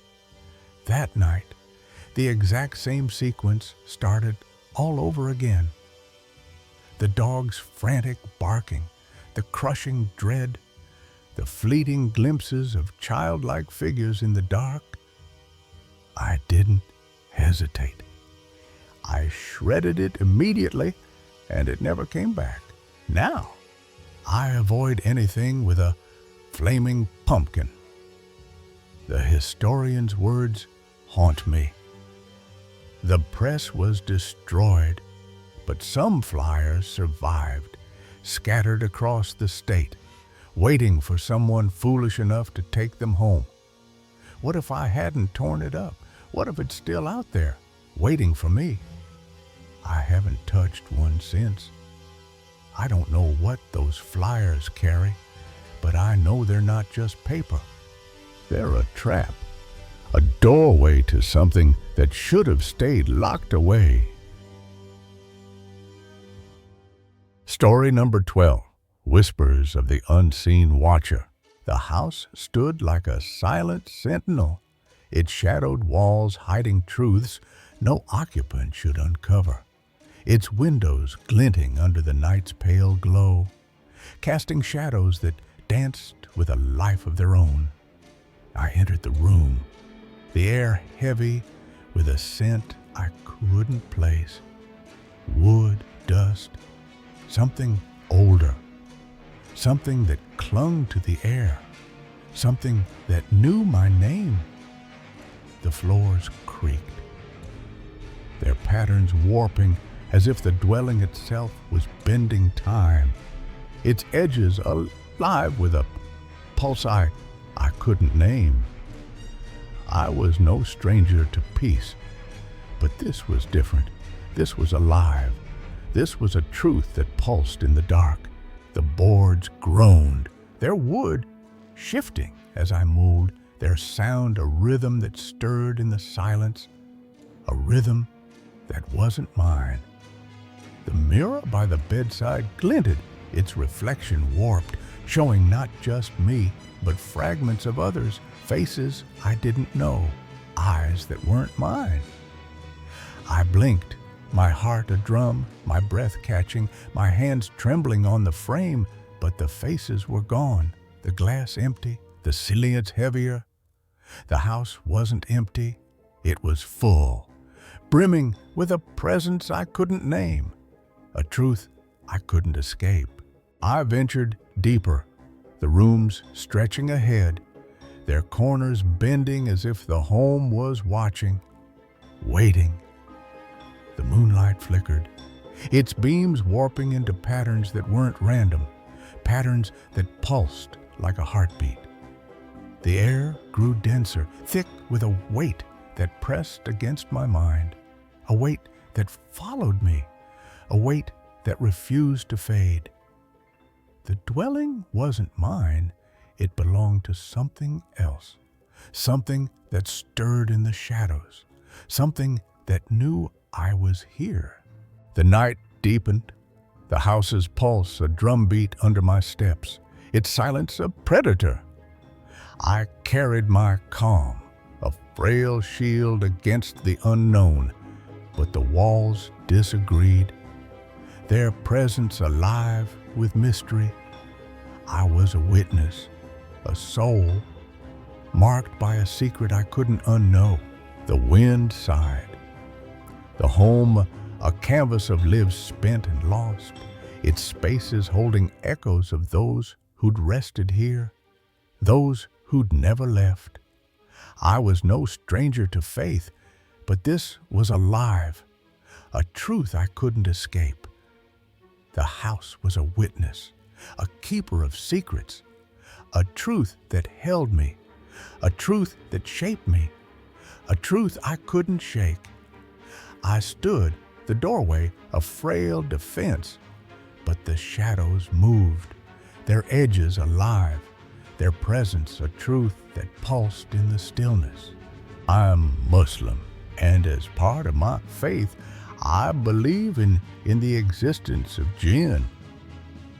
You might have heard of them. They're mystical beings made out of a smokeless fire. They are like the demons or ghosts spoken of in other folklore, but ours are slightly different. Some are benevolent, while others malevolent. The house's pulse was a spark, its shadows a truth that lingered in the air, a truth that followed me to the belief. They live on a plane beyond our perception, unseen by human eyes, most of the time anyway. Sometimes they can appear in our world, taking on the shape of animals or humans or whatever form they wish. The evil jinn feed off fear and filth and thus are attracted to places with negative energy and can even attach themselves to people or animals. But when they do materialize into our dimension, they can't do it perfectly. Every time a jinn takes on the form of another creature, something's always amiss.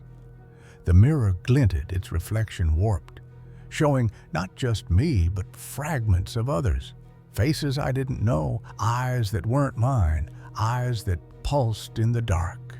Maybe a foot twisted backwards, a hand with an extra finger, a face that looks quite familiar but not quite right. Almost like old-style AI art. There's always flaws. The house's pulse was a weight. Its shadows a truth that lingered in my mind, a truth that followed me to the night, something that doesn't belong and look alien. I never thought I'd experience it myself until I finally did. And let me tell you, what happened to me that night wasn't just wrong. It was unnatural. It was late, A typical night, and I was lying in bed, scrolling through my phone, trying to fall asleep. My room is on the first floor of a 3-story house facing the front yard. The dwelling was a witness, a keeper of secrets, a truth that held me in its grip, a truth that changed me, a truth I couldn't escape. The night was quiet, and I wasn't thinking much, just trying to drift off to sleep. And then I heard it, a cat, I presume, yowling. At first, I didn't think anything of it. It's a sound I've heard before. Stray cats fighting or mating or just being their usual noisy selves. But something about this was different. The house's pulse was a weight, its shadows a truth that lingered in the air, a truth that followed me to the sound. The house's shadows deepened as I listened, the room's pulse a drumbeat under my feet. But the silence was a predator, its truths whispering in the dark. I carried my irritation, the air heavy with the scent I couldn't place. Wood dust, something older, something that clung to the walls, something that knew my fears. The windows glinted, their glass etched with faint lines, almost symbols, that glowed faintly before fading, casting eerie patterns across the floor. The home wasn't just a shelter, it was a witness, a keeper of secrets, a truth that pulsed in the dark. I paused, the window stretching, its edges warping, as if the house was blinking, watching, waiting. The mirror by the sill glinted, its reflection warped, showing not just me, but fragments of others, faces I didn't know, eyes that weren't mine. I blinked, my heart a drum, my breath catching, my hands trembling on the curtain.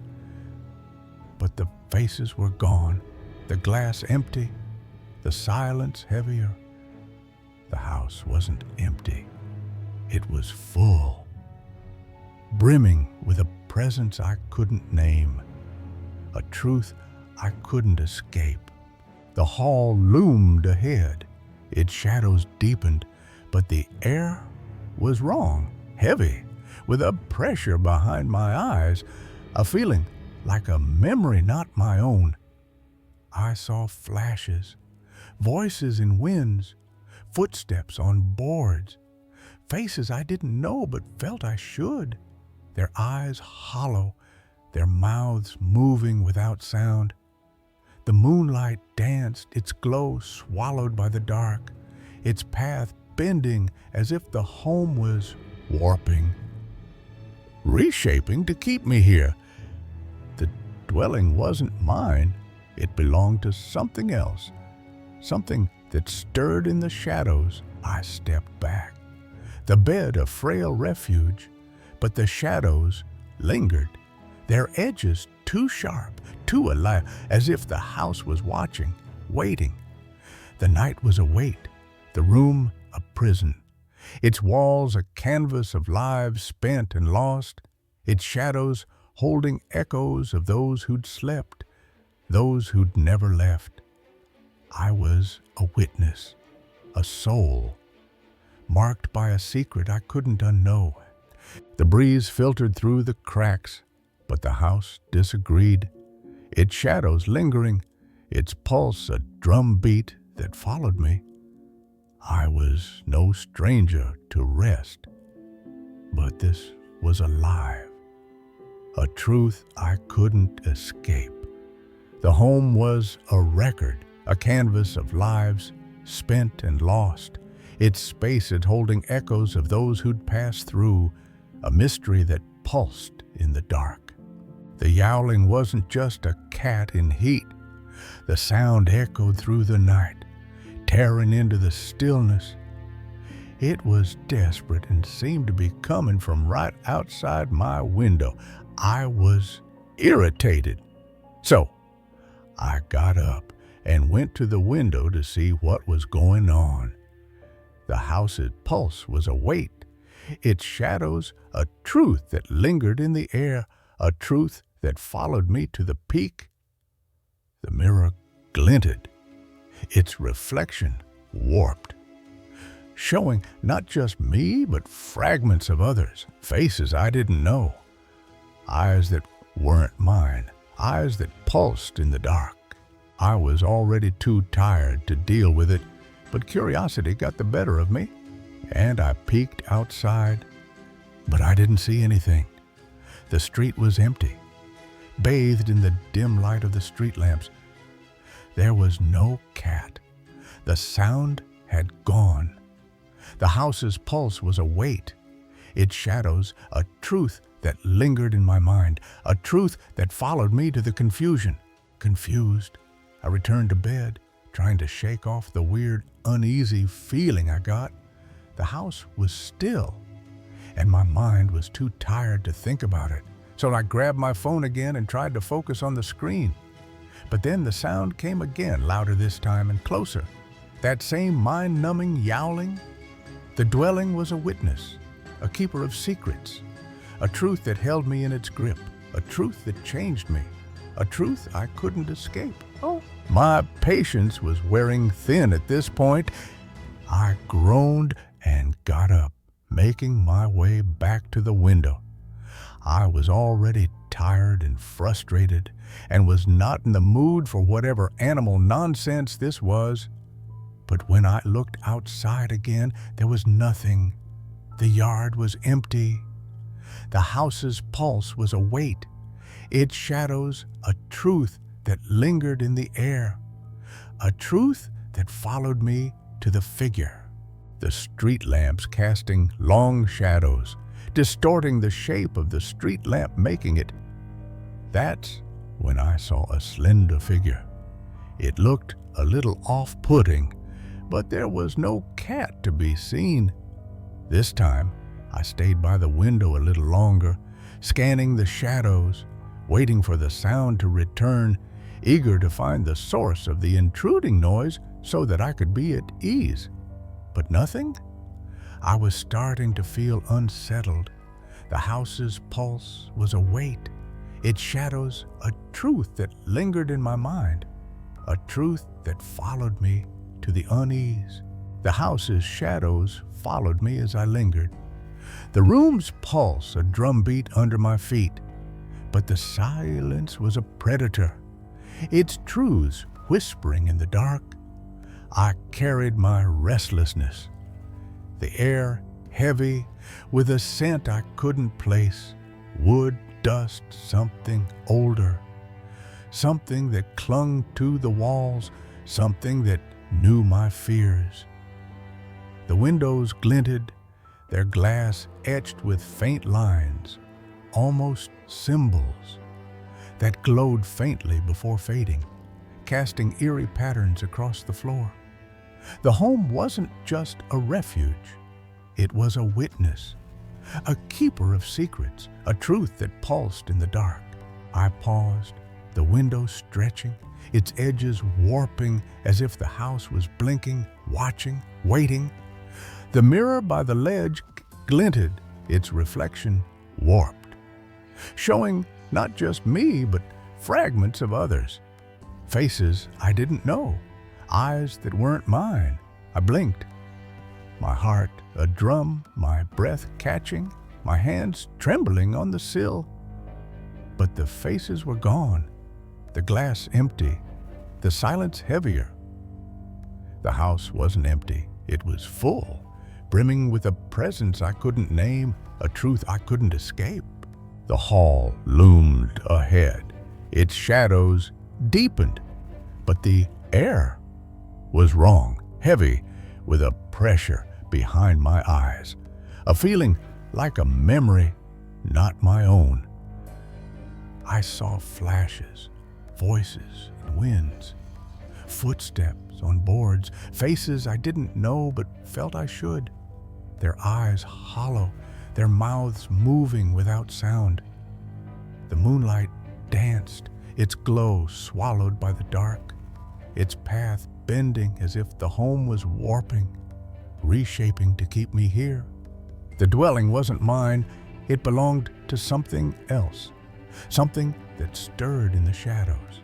I stepped back, the bed a frail refuge, but the shadows lingered, their edges too sharp, too alert, as if the house was watching, waiting. The night was a wait, the room a prison, its walls a canvas of lives spent and lost, its shadows holding echoes of those who'd slept, those who'd never left. I was a witness, a soul, marked by a secret I couldn't unknow. The breeze filtered through the panes, but the house disagreed. Its shadows lingering, its pulse a drumbeat that followed me. I was no stranger to fear, but this was alive, a truth I couldn't escape. The home was a record, a canvas of lips spent and lost, its spaces holding echoes of those who'd passed through, a mistra that pulsed in the dark. The sound, though absent, seemed to hang in the air, ringing in my ears. I couldn't shake the feeling that something wasn't right, but I forced myself to shrug it off. I turned off my phone, lay back down, and closed my eyes, hoping sleep would overtake me. And just when I thought I could finally rest, I heard it again, louder and more urgent. This time, that same wretched yowling. The house's pulse was a weight, its shadows a truth that lingered in the air, a truth that followed me to the panic. The mirror glinted, its reflection warped, showing not just me, but fragments of others, faces I didn't know, eyes that weren't mine, eyes that pulsed in the dark. But this time, it sounded different, almost as if a person were trying their best to imitate the sound of the yowling. And to add to my growing fear, it sounded now as if it were right inside my room. I bolted up, heart racing, my mind scrambling to make sense of it. How could whatever it was be in my room? The house's pulse was a weight, its shadows a truth that lingered in my mind, a truth that followed me to the light. There was no way, but it was there, faint and unmistakable. The sound was all around me, encompassing itself around the darkness of my room. I raced to the edge of my room, hands shaking as I flicked on the light. The moment the light flooded my room, the sound stopped.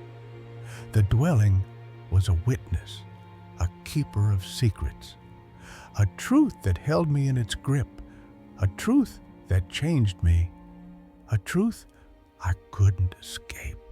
It went dead silent.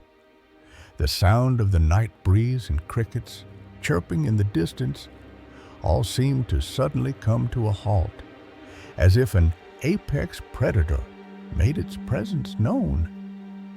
The sudden silence felt wrong, and my pulse hammered in my ears. Ested frozen, staring into the empty room, nothing, no cat, no anything. The house's pulse was a weight, its shadows a truth that lingered in the air, a truth that followed me to the wonder. I began to wonder if I was losing my mind. I left the light on. I didn't want to be in the dark again. Mortified, I stood there, staring at the corners of my room while staring outside my window. The only sound I could hear was my heart pounding. The house's pulse was a weight, its shadows a truth that lingered in my mind, a truth that followed me to the weight. Every second felt like it stretched into eternity. The air was thick with this feeling of unease looming over me, as though something were watching me. 20 minutes passed, then 30, then 40, but nothing happened. I began to convince myself it had been nothing, just a trick of the mind since it was so late. I turned off the light and sank back into bed, feeling exhaustion take over me. The dwelling was a witness, a keeper of secrets, a truth that held me in its grip, a truth that changed me, a truth I couldn't escape. The house's shadows lingered as I slept, the room's pulse a drumbeat under my body. But the silence was a predator, its truths whispering in the dark. I carried my exhaustion, the air heavy with a scent I couldn't place. Wood, dust, something older, something that clung to the walls, something that knew my fears. The windows glinted, their glass etched with faint lines, almost symbols, that glowed faintly before fading, casting eerie patterns across the ceiling. The home wasn't just a shelter, it was a witness, a keeper of secrets, a truth that pulsed in the dark. I paused, the bed stretching, its edges warping as if the house was blinking, watching, waiting. The mirror by the wall glinted, its reflection warped, showing not just me, but fragments of others, faces I didn't know, eyes that weren't mine. I blinked, my heart a drum, my breath catching, my hands trembling on the sheets. But the faces were gone, the glass empty, the silence heavier. The house wasn't empty, it was full, brimming with a presence I couldn't name, a truth I couldn't escape. The room loomed ahead, its shadows deepened, but the air was wrong, heavy with a pressure behind my eyes, a feeling like a memory not my own. I saw flashes, voices in winds, footsteps on boards, faces I didn't know but felt I should, their eyes hollow, their mouths moving without sound. The moonlight danced, its glow swallowed by the dark, its path bending as if the home was warping, reshaping to keep me here. The dwelling wasn't mine. It belonged to something else, something that stirred in the shadows. I stepped back, the pillow a frail refuge, but the shadows lingered, their edges too sharp, too alive, as if the house was watching, waiting. The night was a weight, the space a prison, its walls a canvas of lives spent and lost, its shadows holding echoes of those who'd slept, those who'd never left. I was a witness, a soul marked by a secret I couldn't unknose. The dawn filtered through the curtains, but the house disagreed.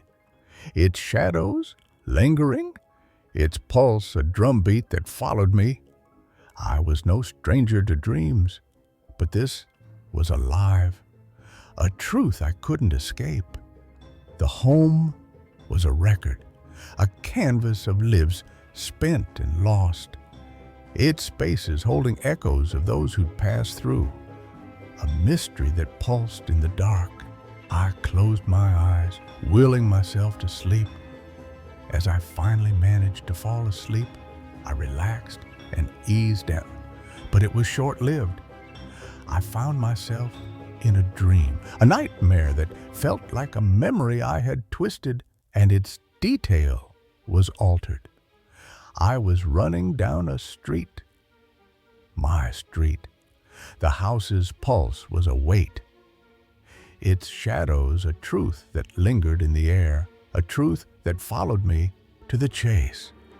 The mirror glinted, its reflection warped, showing not just me, but fragments of others, faces I didn't know, eyes that weren't mine, eyes that pulsed in the dark. But it was wrong. Everything was warped and distorted. The trees bent at odd angles, the shadows stretched too long, and the sky looked quite odd. Behind me, something was chasing me.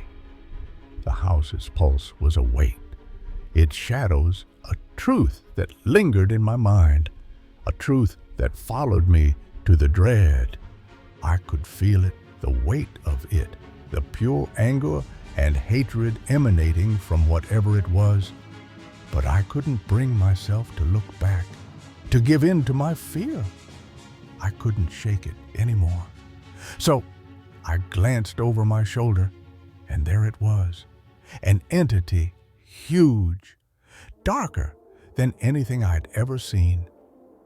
The dwelling was a witness, a keeper of secrets, a truth that held me in its grip, a truth that changed me, a truth I couldn't escape. Its form shifted like shadows dancing in the night. It was impossibly large, towering above me, its eyes glowing a dark yellow, and I felt a cold rush of dread wash over me as it moved closer. Its footfall was shaking the ground beneath me. I turned and ran faster, but it was getting closer. I felt its breath on the back of my neck. The house's pulse was a weight, its shadows a truth that lingered in the air, a truth that followed me to the lunge. It chuckled its laughter, low, guttural, and echoing in the air. And then it was right there. The entity lunged at me. I tried to shield myself, covering my face with my arms, but I suddenly woke, heart racing, the alarm blaring in my ears. The room was slightly lit with the light from early dawn. The house's pulse was a weight, its shadows a truth that lingered in my mind, a truth that followed me to the window. But something was wrong. I sat up, confused, still feeling the terror that the dream gave me. That creature or entity, whatever it was, felt so real. Then I noticed it. My window was open. The dwelling was a witness, a keeper of secrets, a truth that held me in its grip, a truth that changed me, a truth I couldn't unsee. I had locked it the night before, I was sure of it, but there it was, slightly ajar. I froze. I couldn't explain it. My mind scrambled to make sense of it, but I couldn't. My heart pounded in my chest as I hurried to the window, closing it, locking it tight. The house's pulse was a weight, its shadows a truth that lingered in the air, a truth that followed me to the watch. But the feeling of being watched never left. The rest of the day passed into a haze. I couldn't shake the thought of the dream, the image of that dark thing chasing me. Something wasn't right. I tried to ignore it for the time being and continued with the rest of my day.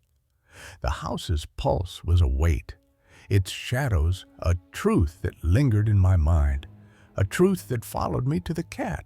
The house's shadows lingered as I returned. The yard's pulse a drumbeat under my feet. But the silence was a predator, its truths whispering in the dark. I carried my unease, the air heavy with a scent I couldn't place. Wood, dust, something older, something that clung to the walls, something that knew my fears.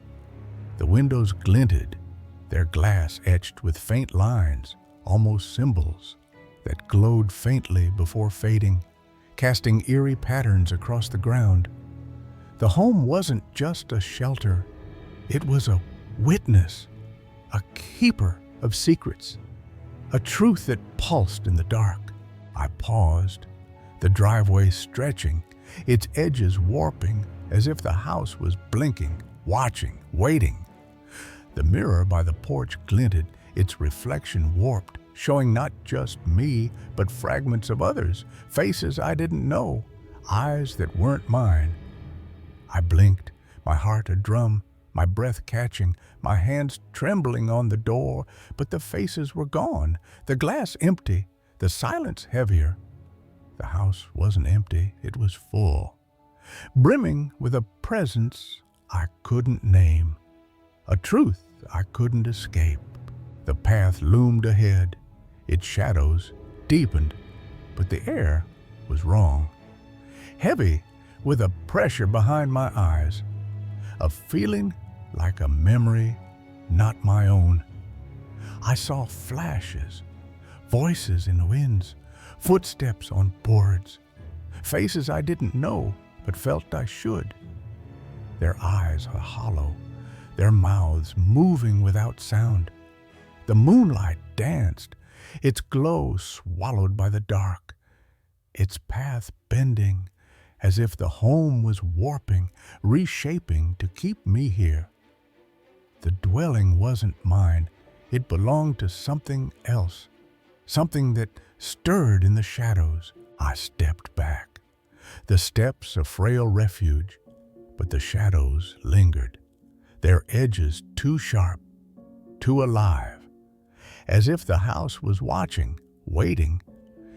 The evening was a wait, the yard a prison, its earth a canvas of lives spent and lost, its shadows holding echoes of those who'd walked, those who'd never left.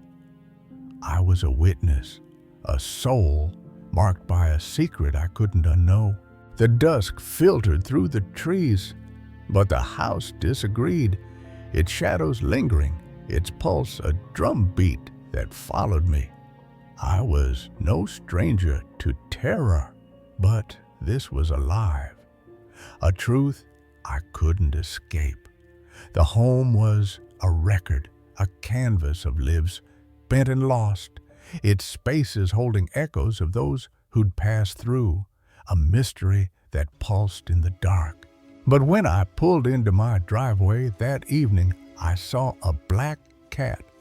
It darted across the yard fast at an almost unnatural speed. It stopped and got out of the car, thinking I'd check on it. I didn't want to be paranoid, but something felt off. I looked around, and lo and behold, the cat was gone, and I couldn't shake the feeling of being watched. The house's pulse was a weight, its shadows a truth that lingered in the air, a truth that followed me to the dread.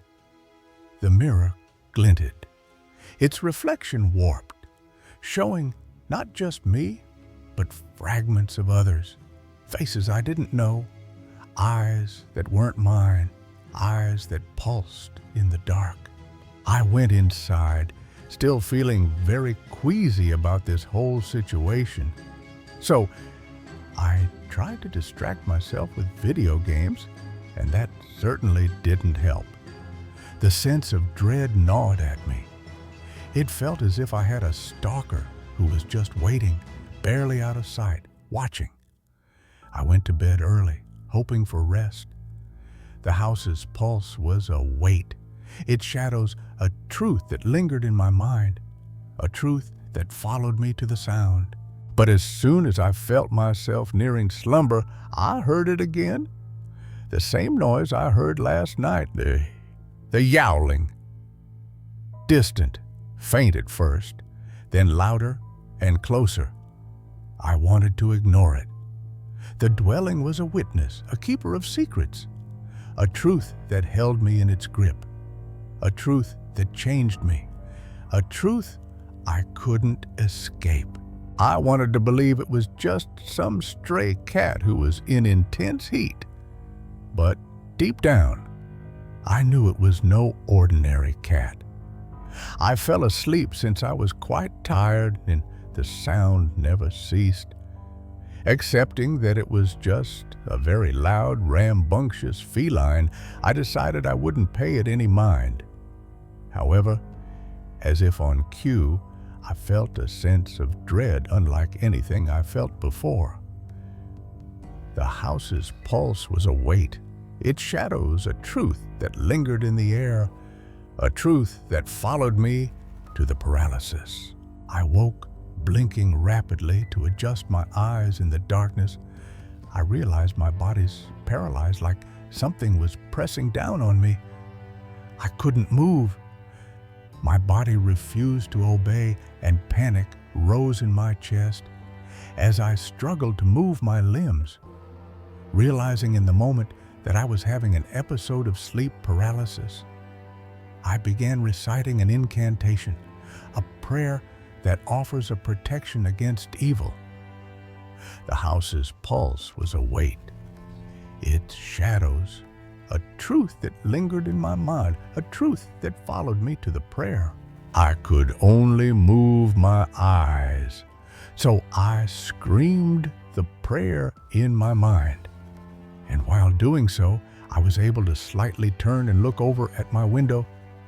There it was, the cat, the damned black cat who caused all these problems, sitting on the windowsill, and the window was now open again. Its eyes glowed in the dark. Its yowling was a screeching now, practically screaming. But something was terribly wrong. The dwelling was a witness, a keeper of secrets, a truth that held me in its grip, a truth that changed me, a truth I couldn't unsee. I watched as its legs twisted, bent backwards. It looked so wrong. It was like its bones had been rearranged, contorting it into ways that no living being ever could. The sight of it made me feel sick to my stomach. I wanted to scream. The house's pulse was a weight, its shadows a truth that lingered in the air, a truth that followed me to the void. I wanted to yell so badly, but I couldn't move. I couldn't breathe. Then the cat did something impossible. It stood up on its two hind legs and smiled at me while looking straight at me. My heart stopped and I was frozen. It moved closer, its twisted limbs jerking, the unnatural movement sending waves of terror through my body. The house's pulse was a weight, its shadows a truth that lingered in my mind, a truth that followed me to the voice, to her.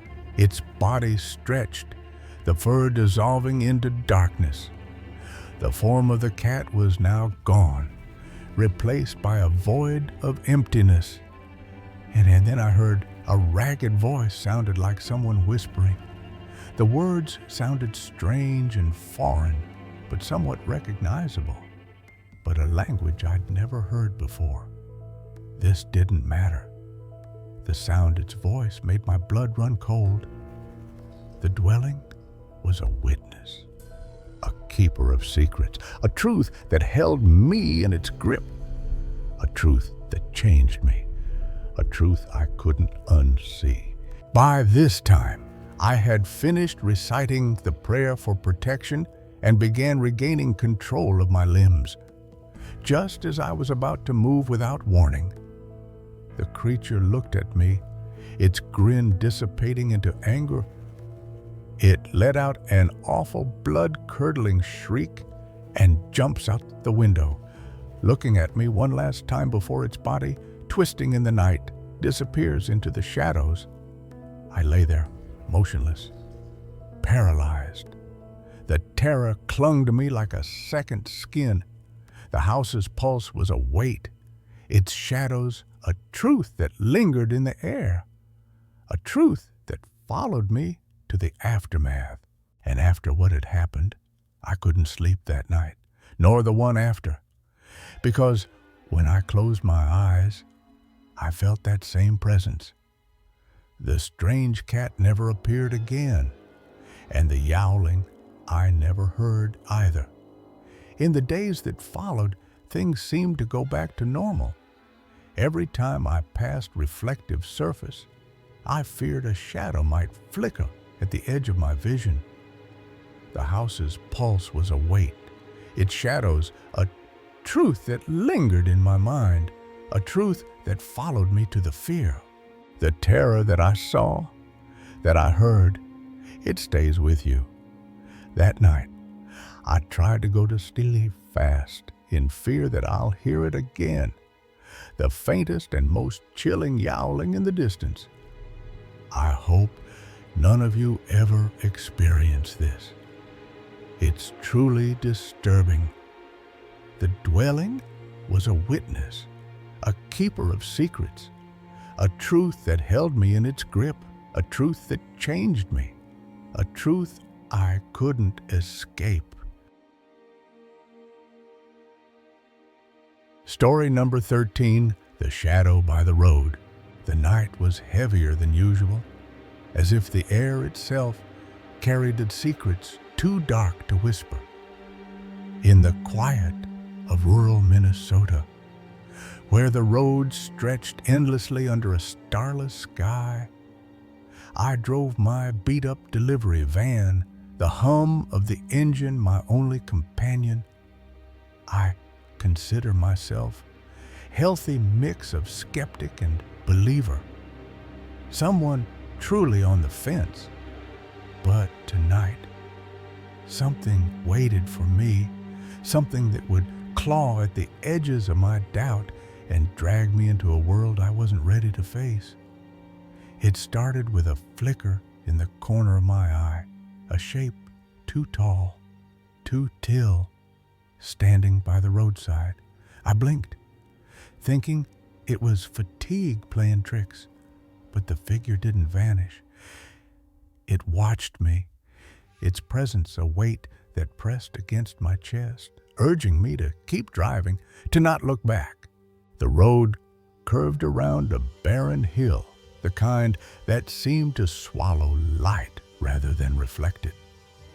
I gripped the steering wheel, my knuckles white, as the figure's silhouette lingered in my rearview mirror. Without proof or evidence of something's existence, I default to skepticism. But this wasn't a trick of the mind. The figure moved, not with the grace of a human, but with a jerky, unnatural gait, as if its limbs were strung together by invisible threads. My headlights caught its face for a split second, hollow eyes, a mouth stretched too wide, and a grin that promised nothing but dread. I floored the gas, the van rattling in protest. But the figure kept pace, gliding alongside the road, its form blurring into the shadows. Every instinct screamed to pull over, to confront it.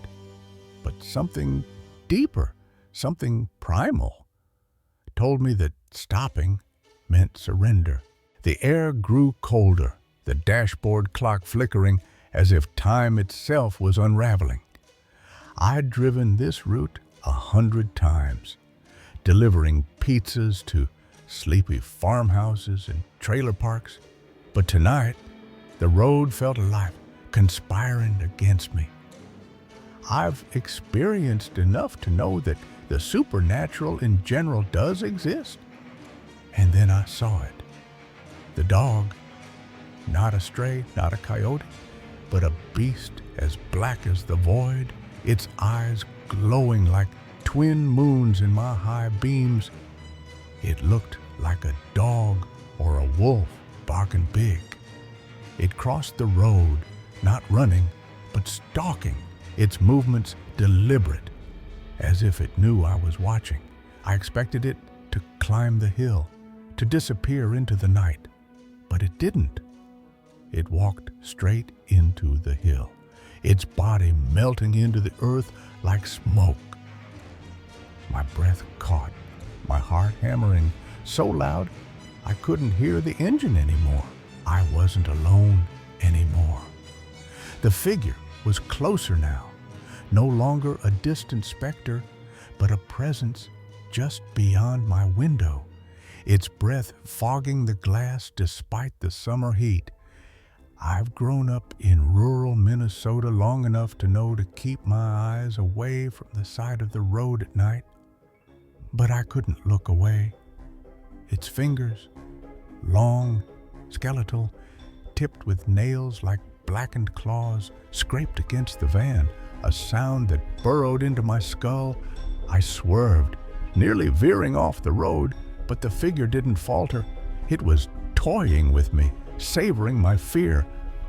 The dog reappeared, this time inside the van. Its massive form curled impossibly in the passenger seat, its eyes locked on mine. I screamed, the sound swallowed by the oppressive silence that had settled over the night.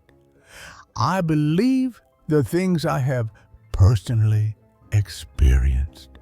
The road ended abruptly, not at a crossroad or a house, but at a void, a gaping maw in the earth where the pavement should have been. I slammed on the brakes, the van skidding to a stop inches from the edge. The figure was gone. The dog was gone, but their absence was worse than their presence. I sat there, trembling, the engine idling as the world around me seemed to pulse with a life of its own. Skepticism tempers belief from going too far, so that rational thought might help explain that belief. But no rational thought could explain this. I didn't dare step out of the van, didn't dare look into the darkness below. Something was down there, waiting, and it wasn't human. Years earlier, I'd faced another shadow, one that had planted the seed of belief in me. I was a kid on a school trip to Washington, D.C., standing on the lawn in front of the White House, the air thick with the buzz of tourists and history. I had to go to the restroom, so I went to a nearby park bathroom. The park was ordinary, the kind you'd forget the moment you left. But it held a secret. As I approached, I noticed a woman sitting on a park bench across from the bathroom. She wasn't just sitting, she was a statue carved from malice, her eyes boring into me with a hatred that felt personal. She sat there staring directly at me, a glare of malice that genuinely sent a shiver down my spine. Her clothes were tattered, her skin unnaturally pale, and her presence seemed to warp the air around her, making the sunlight dim. I hesitated, my feet rooted to the ground as the world seemed to slow. Then I noticed the bugs.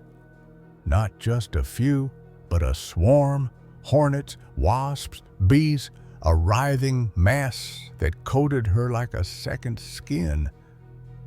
They swarmed through the air and crawled all over her, landing on her skin. She didn't flinch, didn't blink, didn't move. Her gaze never left me, and I felt it, her intent, her desire to pull me into whatever abyss she came from. I had a phobia of insects at the time, one I've been working to overcome.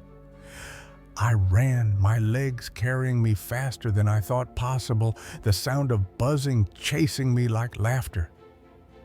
It was only afterwards, when my panic attack subsided, that it really set in, and I realized just how wrong it all was. Back in Minnesota, the memory of that woman haunted me as I sat in my van, staring into the void. The two encounters were different, yet they felt connected, as if the same darkness had followed me across years and miles.